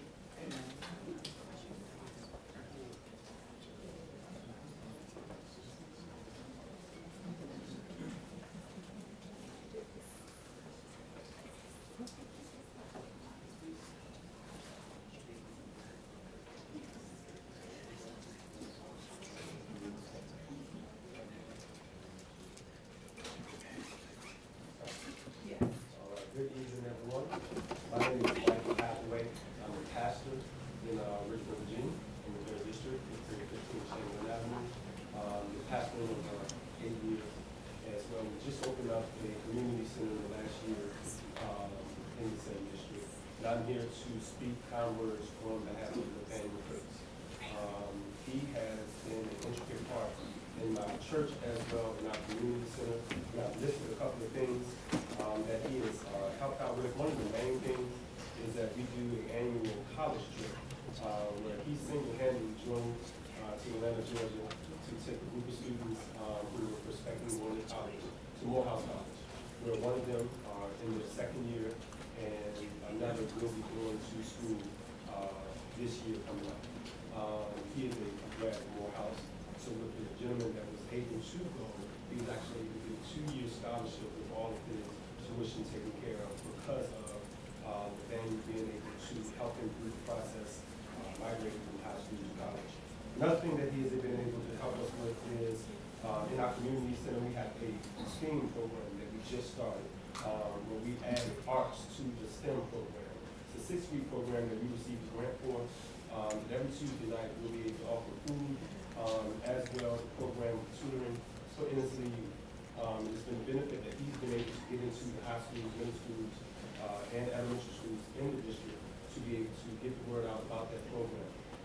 Another opportunity that he has helped out with is he will be a mentor in our after-school program. We have a daycare that we open up at our community center. He will be there to serve as a mentor in the evenings for our after-school program. So if given the opportunity, I know he'll be a great liaison from this table to the dining room table for the people in that district. Thank you. Thank you.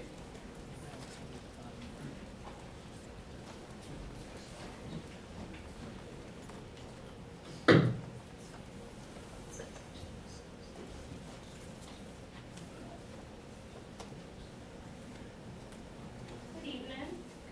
I am the wife of Lavania Kurtz, and I just want to speak on behalf of the man at home as well as in the community. He is a man of integrity. What he says he wants to do, he definitely stands behind his word. He's already doing the work. He's not just coming for a position or a title. He's already operating, as my pastor has said, in the church. He, as well as everything that he does is geared towards the children and their families. He already works in the juvenile courts, which is the opposite side of the low education system, as well as the pipeline to prison. As well as he mentors youth, as our pastor already noted, and I have here, he helped with scholarships. He helped take them through the process of from high school to getting that scholarship one he obtained himself. He bridges the gap between family and education, as well as he's a community leader, a man of faith. He knows public policy. He's done it all in his life. He has lead groups on the Hill. He worked with Congressman Rocky Scott.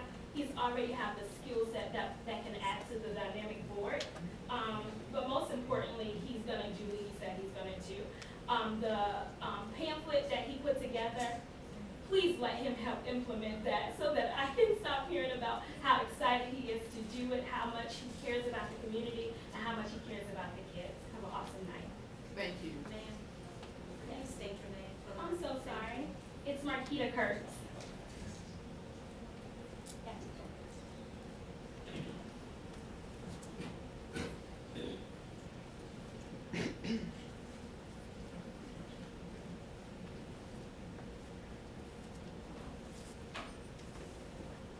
Good evening, Madam Chairperson, esteemed members of the board. Today, I'm here in support of Dave Larry's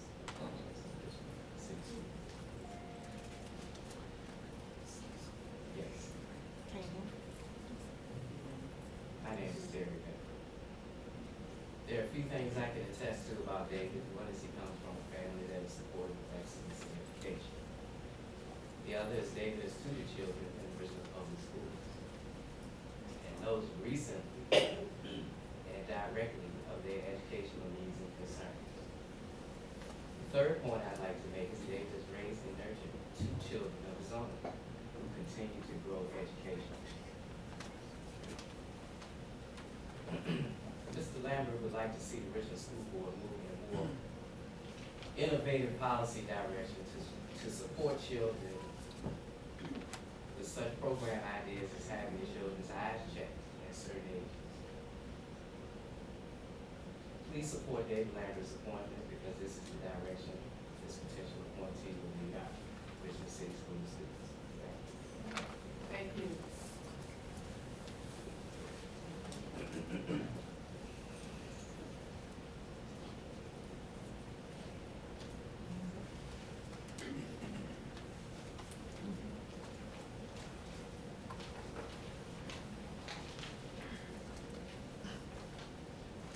Madam Chair, Mr. Chair, members of the school board, distinguished school board, I'm happy to stand before you. My name is Charles Willis. I come as an individual in the city of many hats, so I'm not going to leave the name in a few, but I do want to say I come in support of Dr. Joanne Henry and to share with you why I stand before you to talk about this individual. I respect it too many times, but I need almost 200 minutes of time to talk about this distinguished woman that I stand before you today. And I'm going to share with you some highlighted things that I know about Dr. Henry. And she doesn't even know that I'm talking about this. That's the interesting part. A woman that I know has been in education here in the city of Richmond for over 30 years, a teacher, the department head that you heard earlier about her, and an administrator. So that shows growth right there, one that wants to do better, not only for herself, but for those she's surrounded with. And then to even go on to become a business owner inside the city of Richmond, in and outside of Richmond, then a director of her own operation of a program, to dream about something and then make it become a reality, which is now called Dream Academy. The only one that we know of in the city of Richmond that helps adults get not a GED, but a diploma. And so often adults wants to have that opportunity to walk across the stage and receive that diploma. She have had young folks, young children, walk with their mamas, walk with their dads to receive that diploma.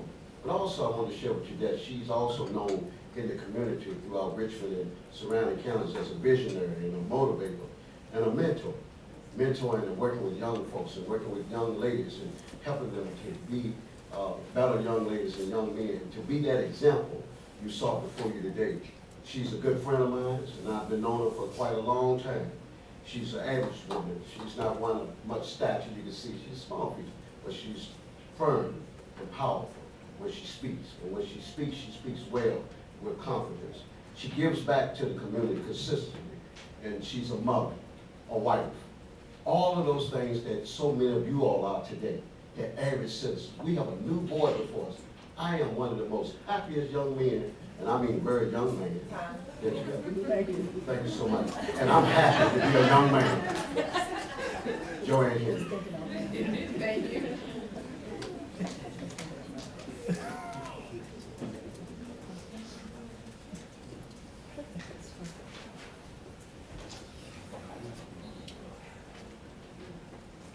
Good evening. My name is Lisa Christian, and I'm here to speak on behalf of Nathaniel Kurtz. I just wanted to highlight a couple of things about Nathaniel's character. I've known him for a little over a year now, and the time that I've known him, I can attest to a lot of aspects of his character.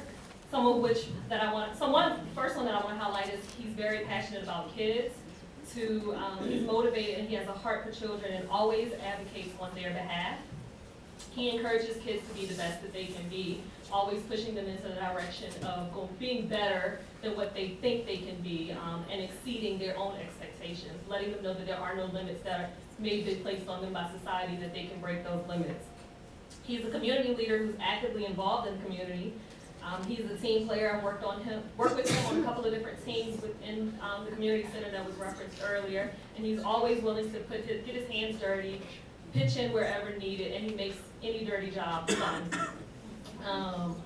He's a creative problem solver, and he's also very innovative, which I think will be beneficial to shifting the generation, with the generation that we're now faced with, millennials, and the generation coming after them. I think his passion and his innovation will help steer things into the direction that they should be going in. He's in tune with technology and in tune to what kids are into these days. He's very dedicated to everything that he's involved with, and he's a very integral person. And that's one thing that I really want to highlight. And when I first met Nathaniel, he had a very big heart, and it almost as if we knew each other for a long time.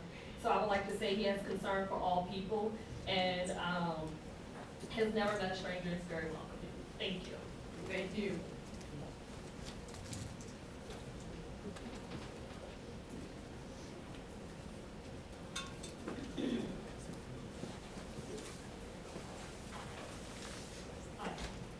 My name is Jill Benning. I'm a professor at SCD and the parent of 2 Richmond Public School children.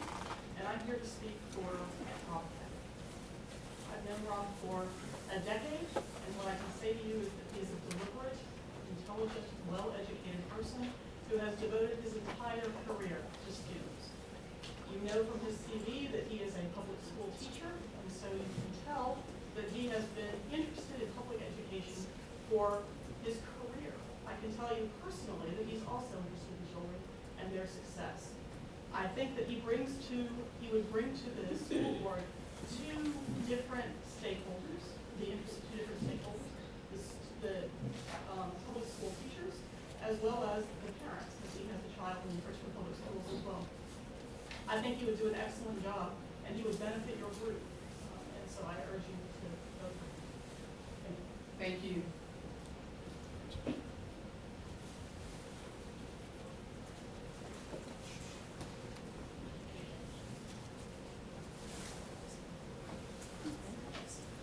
Good evening, distinguished board members. My name is Robin Best, and I have served Ripon Public Schools for the last 16 years as an exceptional ed teacher and an administrator, and now starting my own business. So tonight I'm here to speak on behalf of Nathaniel Kurtz. I also serve as a co-pastor at New Generations Church and a part of the community center. The only thing I would like to say to you about this young man is that he is honest and able to do the job, but more so he brings the gift of collaboration. So as we've heard, our teachers are in need, our administrators are in need, our children, our families, our community are in need. We need someone to bridge gaps, and this young man, Nathaniel Kurtz, is able to do that. He will work well with the board as it stands now, and I thank you for your time. Thank you.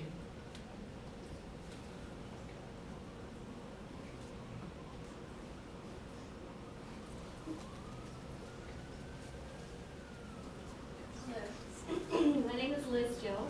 I teach third grade at Mumford. I did my student teaching at Fulton, and before that, when my kids were coming up, I served as PTA president at Mumford and Albert Hill. I'm here to tell you about my friend, Patrick Haynes.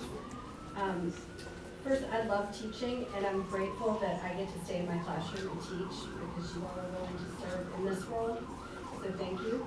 I also am aware that you all didn't choose each other, and this vacancy, though, has created a unique opportunity for you all to choose your next colleague. So I want to tell you how much you would love working with my friend Patrick Haynes.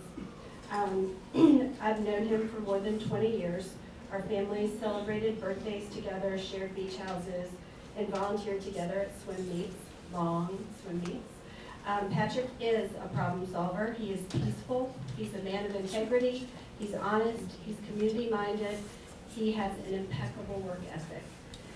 During his interview, he mentioned creating a strategic plan for RPS, said that several times, and I assure you that he means that. As the story goes, as soon as Patrick proposed to his wife, each of them, quite independently of the other, created a spreadsheet with a timeline for all things wedding related, a strategic plan, if you will. And I can vouch for that wedding was beautiful and it ran like clockwork. But they never lost sight of what truly mattered about that day.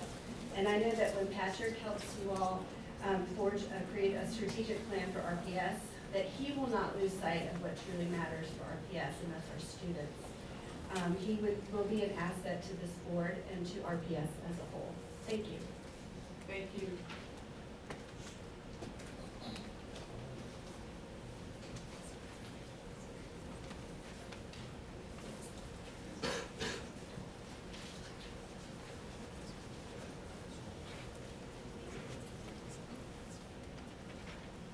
Good evening. My name is Sonia Jackson. Some people I know, everybody else. It's a pleasure for me to be here, and I'm here to help support Dr. Joanne Hill. I am a student. I graduated in 2016 from Green Academy. I'm very proud of that. And if it had been for her, I wouldn't have done it. She supported me. She's been an explosion in my life ever since I met her. So I'm here to let you know, and I'm also working at Dream Academy as her secretary. Thank you very much. Thank you.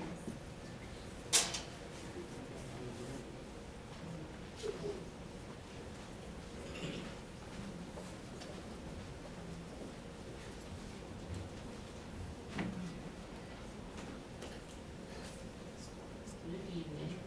My name is Andy Johnson, and I'm here to represent Dr. Joanne Henry. I'm a current student at Dream Academy, and ever since Dr. Henry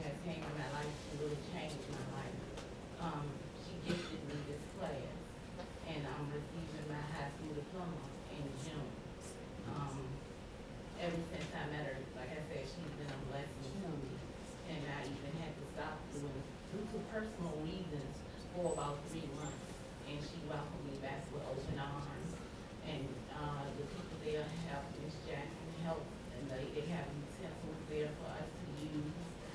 She is very welcoming, very down to earth. She even goes out her way back, picking us up for school sometimes, if we don't have a ride. And, you know, young kids that go there that may be into stuff in the streets or whatever, she go and get them and bring them to school, give us laptop computers to work on and everything. She is a very good person, you know, to, take this position out. And thank you.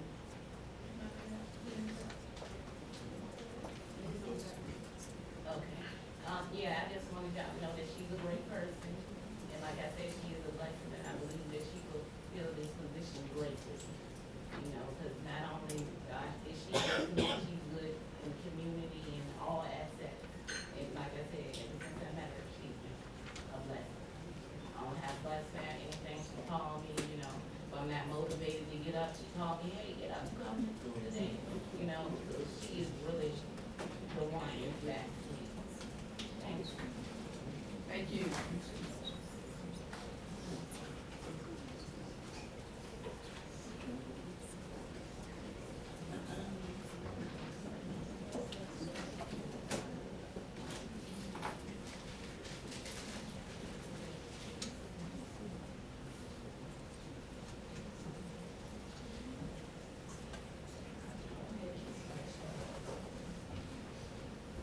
Good evening, the Honorable School Board members. I'm Joan Mims. I'm here in behalf of Joanne Henry. What's in the name? Your name, Dr. Joanne Henry, an educator. Impressions are made, images are developed, and readily comes to my mind the word loyalty. The loyalty she has shown throughout the school system, her works in the community, says all about Joanne. Loyalty pops up in her intelligently and emotionally. She loves to work as a team. She will support you and make you look good wherever the children are. It does not matter. She's about children's education.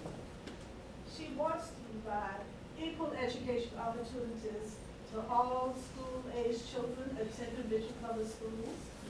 And you have a resume, so I don't have to talk about that. You see, she's highly educated as far as the system, her works in the school system. Armstrong High School, you heard about the academy, so you don't need to say about that. But I do want to ask this young lady who just left, how does it feel to live a dream? You talk about her dream to get an education, I know it's wonderful. Joanne in Armstrong High School created what they call a Twilight Academy. Before I had that special thing, volunteers in the summers at John Marshall High School. I went to visit one day, and the children said, do you believe, is she really real? She's working her heart to get us seniors to pass, to learn these skills so we can graduate. And I'll tell you, after 2 years, it was very successful. And when she did that, now one thing that she asked, she said, I want to help because our children are deserving. The school board did not budget one round penny along with administration. That's Joanne Henry. And I was, one day, I went back to the Sunday.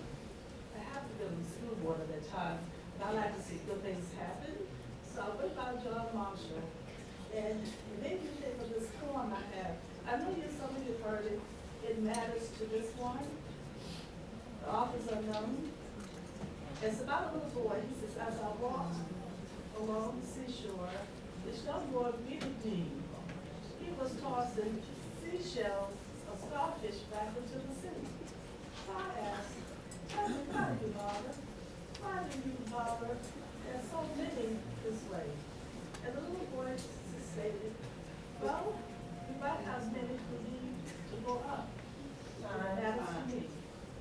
Now, there was Joanne. I walked into the classroom. Joanne was there. She looked up, she nodded, she greeted me as well. So, the teacher was Joanne, and she was helping a little boy struggling. He was struggling so hard. So I said, tell me if I do, Father. Don't waste your time this way. So Joanne only said, so there are many other little boys too. Excuse me, But Ms. that's Mills. this one. Your time is up. Oh. Okay. So in behalf of Joanne and Dr. Cruz, this is a lady who has done more than encourage students. She's encouraging students, she's encouraging the community to make them do worthwhile to get them home. Thank you. Thank you.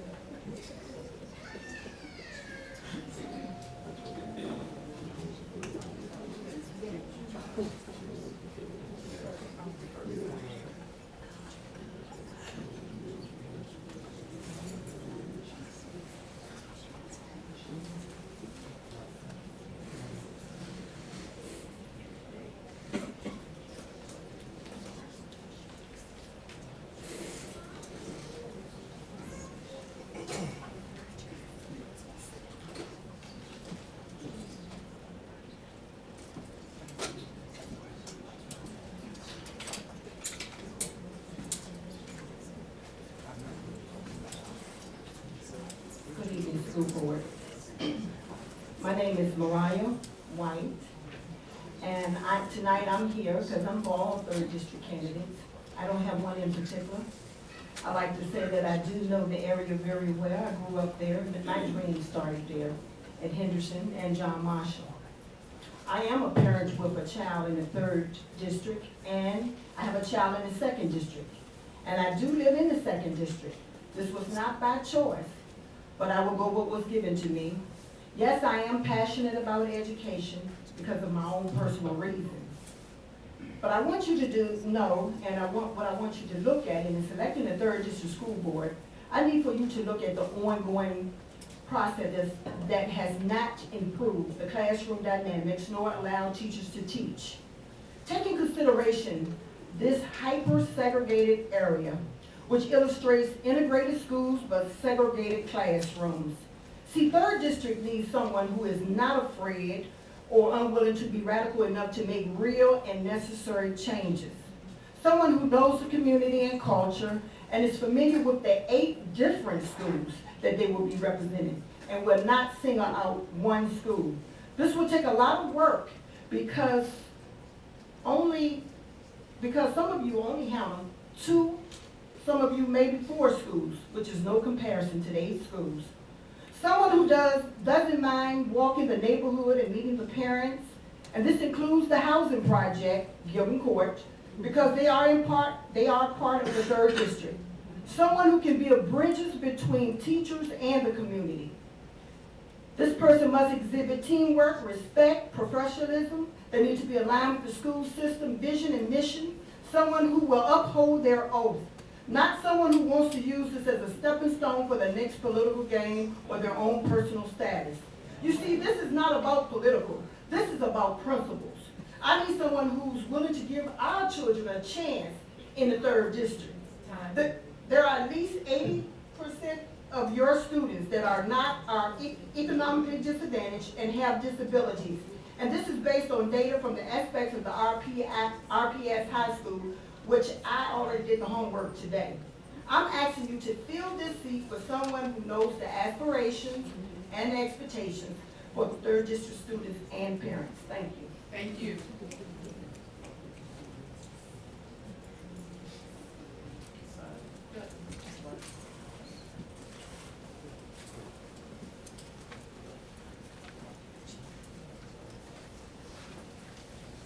Good evening, board members. My name is Rhonda Gilmer, and I've been a Richmond resident for nearly 35 years, and I'm a graduate of Armstrong Kennedy back in 1985.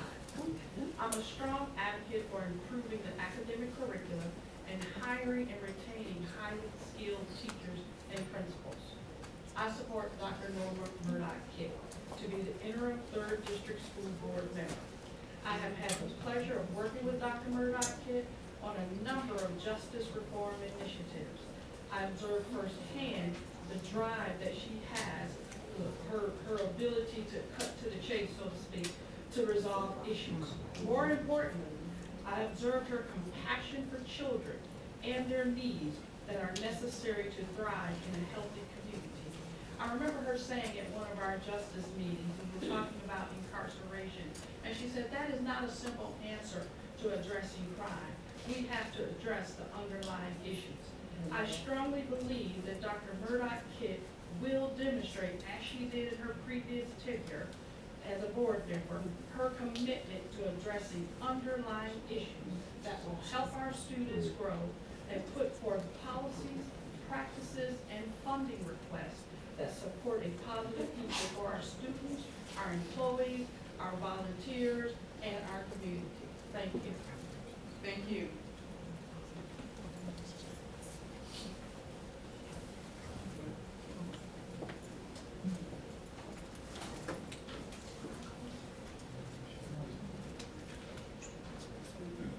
Good evening, Madam Chairman and board members.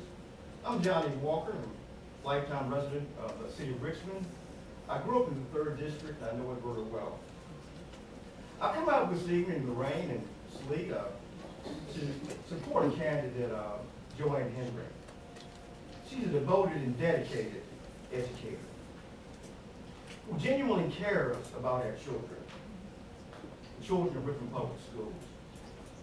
With more than 30 years in the classroom as a teacher and as an administrator, Joanne knows what's best for our children. She knows our children. But even more, Dr. Henry is an administrator that knows how to work with others to set and reach challenging goals and objectives. And that's really what our kids need, though. They need to be challenged. You know, if you set low expectations for the kids, what are they going to do? Either meet those low expectations or if they don't meet them, then they're far short. But if you set challenging goals, as Joanne has done with the Dream Academy, that's going to challenge our children, and our children are going to be successful. Now, I know firsthand about Joanne because I work with Joanne. I serve on the board of the Dream Academy. And she's a terrific person to work with. She's a great leader. She sets excellent goals and objectives that are attainable, but they're reaches, you know, where she got to stretch for them. And she's just done a fabulous job with the Dream Academy. I know that she'll do the same thing with Richmond Public Schools and working with you. So serve our children at Richmond Public Schools really well. And even more, you, the board members, you're going to enjoy working with Joanne. She's a great team player. She works well with others, and you'll enjoy working with her, as have I. Thank you so much. Thank you.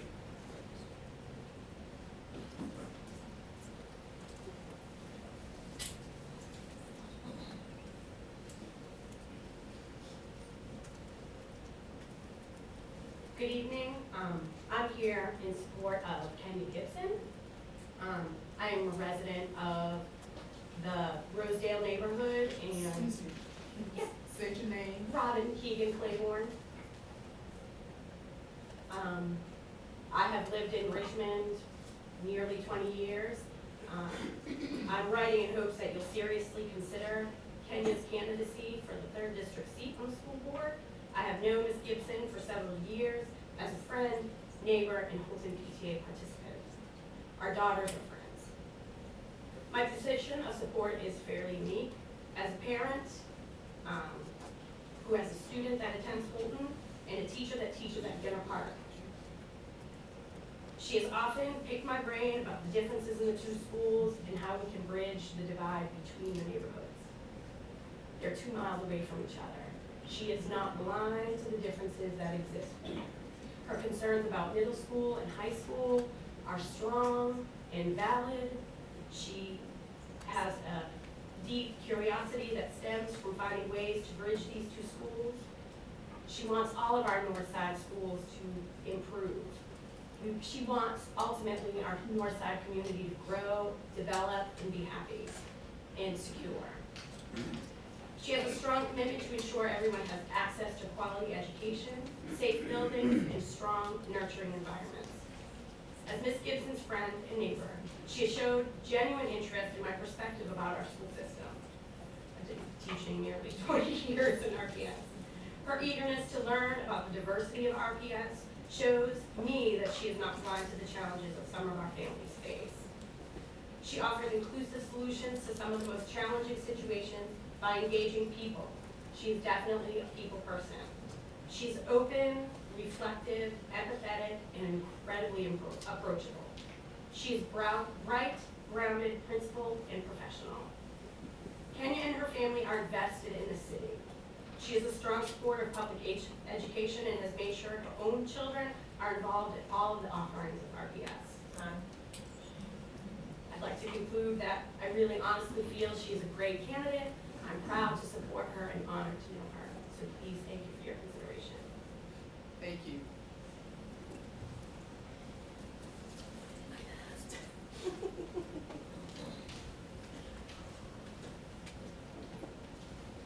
Good evening, ladies and gentlemen of the board. My name is Kendra Vendetti, and I'm here to speak on behalf of Kenya Gibson.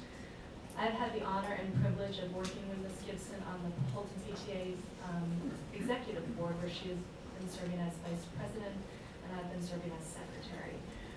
Earlier, when the question came up about what the candidates had done to change RPS, I immediately thought of things that Kenya has done to change our culture at our school.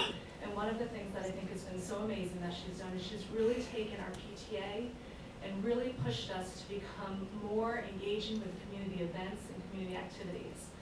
To that end, we've had city councilmen, we've had school board members come and speak at our general PTAs. These are some of the PTA meetings that have had the highest numbers of our parents attend. And it's a real opportunity for folks that don't get to get down here on a icky, yucky Monday evening at 8 o'clock at night when our babies are all asleep. It's a real opportunity for our parents to get engaged and become participants in civic engagement. She's also done things like having us have community action events for PTA general meetings. And under her and under the current board, our PTA membership has gone up and our meetings are better attended. I would also like to speak to her fierce intelligence and incredible understanding of organizations and how things work. I always will go to Kenya when I don't understand something in the papers, when I don't understand what's going on with city council, but she's told me I need to show up and I need to make my voice heard. I always go to her first for her to explain it all to me. She is a wonderful, wonderful human being, and she would be an excellent school board member. Thank you. Thank you.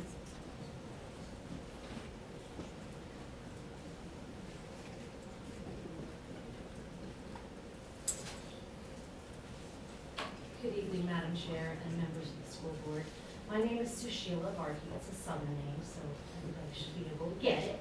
I live in District 3, and while I don't have children in the public school system, my kids are older, I know that Kenya does, and I appreciate, as a legal services attorney for almost 25 years, someone who has vested interest in her own children in being on the school board.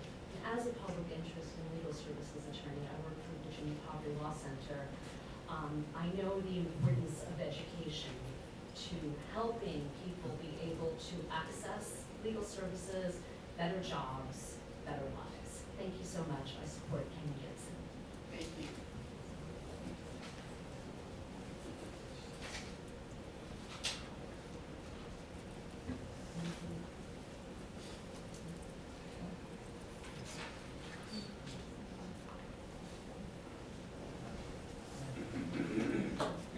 My name is Robert Woodlock. I'm on behalf of David Lang. I've known David for over 17 years. I had an opportunity to work on David, work with David in many aspects. We worked on Governor Warner's and campaign, and ultimately I got to know him, got to know his family, and David is a great guy. A lot of integrity. David will give you the shirt off his back. I have seen him work in the Gilman Court community for numerous years. Whenever there's community day, David is there. They opened their office, the Marvin office that his father owned and worked out of, and now David has it, opened it to the community, giving cookouts, giving scholarships. Definitely a man of the community, has a pulse on the community. I always see him out there working for the community. And anyone we need in this seat is someone that has a pulse on the community, not just have children there, but understand the needs of the children.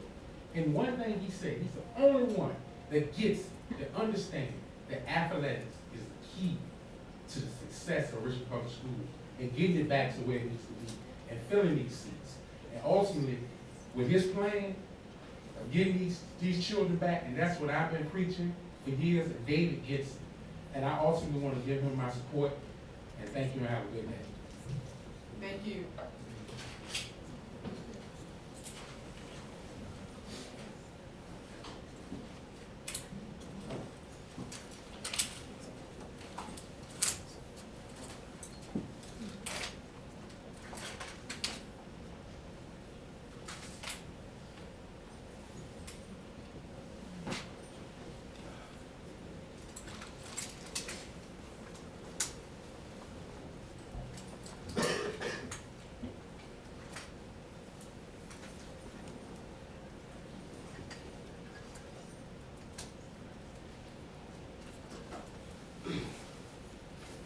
My name is Atla, and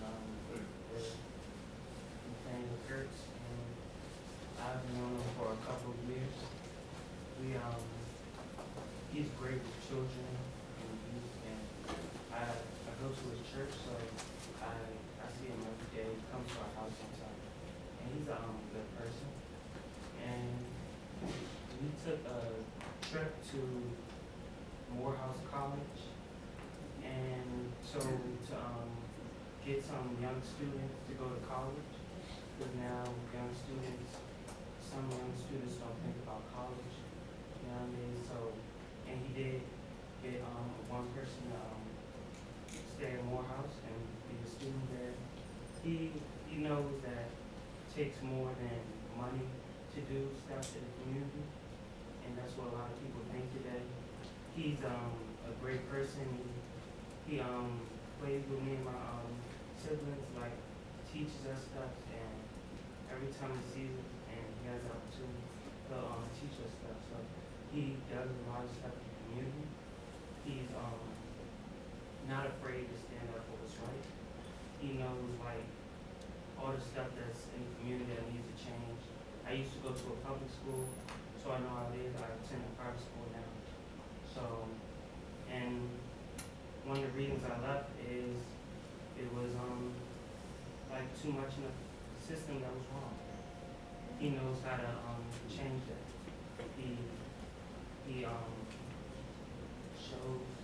He shows like me ways how I can do better, and it does help. It helps me a lot. Ever since I met him, my life has improved. And thank you.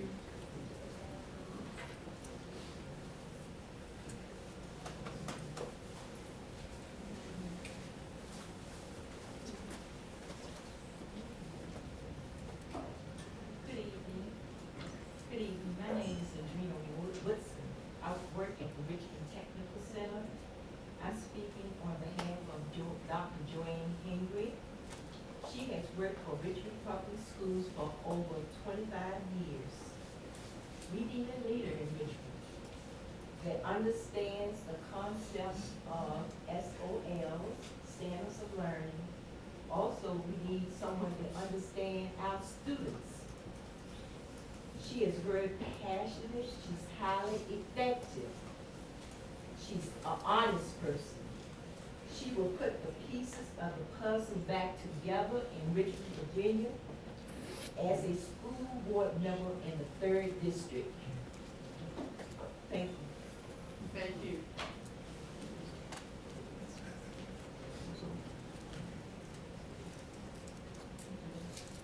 Do we have any other members in the audience who would like to speak on behalf of a candidate?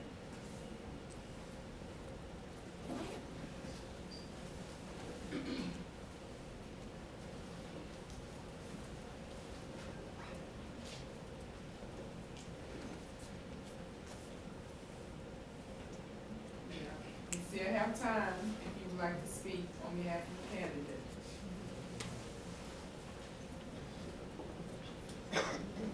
Seeing that we have none,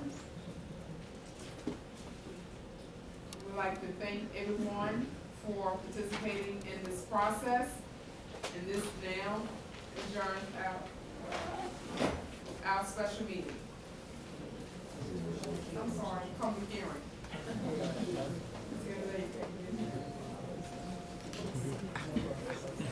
Pursuant to Personnel Section 2.2-3711, subsection A, subsection 1 of the Code of Virginia 1950 is amended, I move that the school board of the city of Richmond convene in closed session to discuss with respective candidates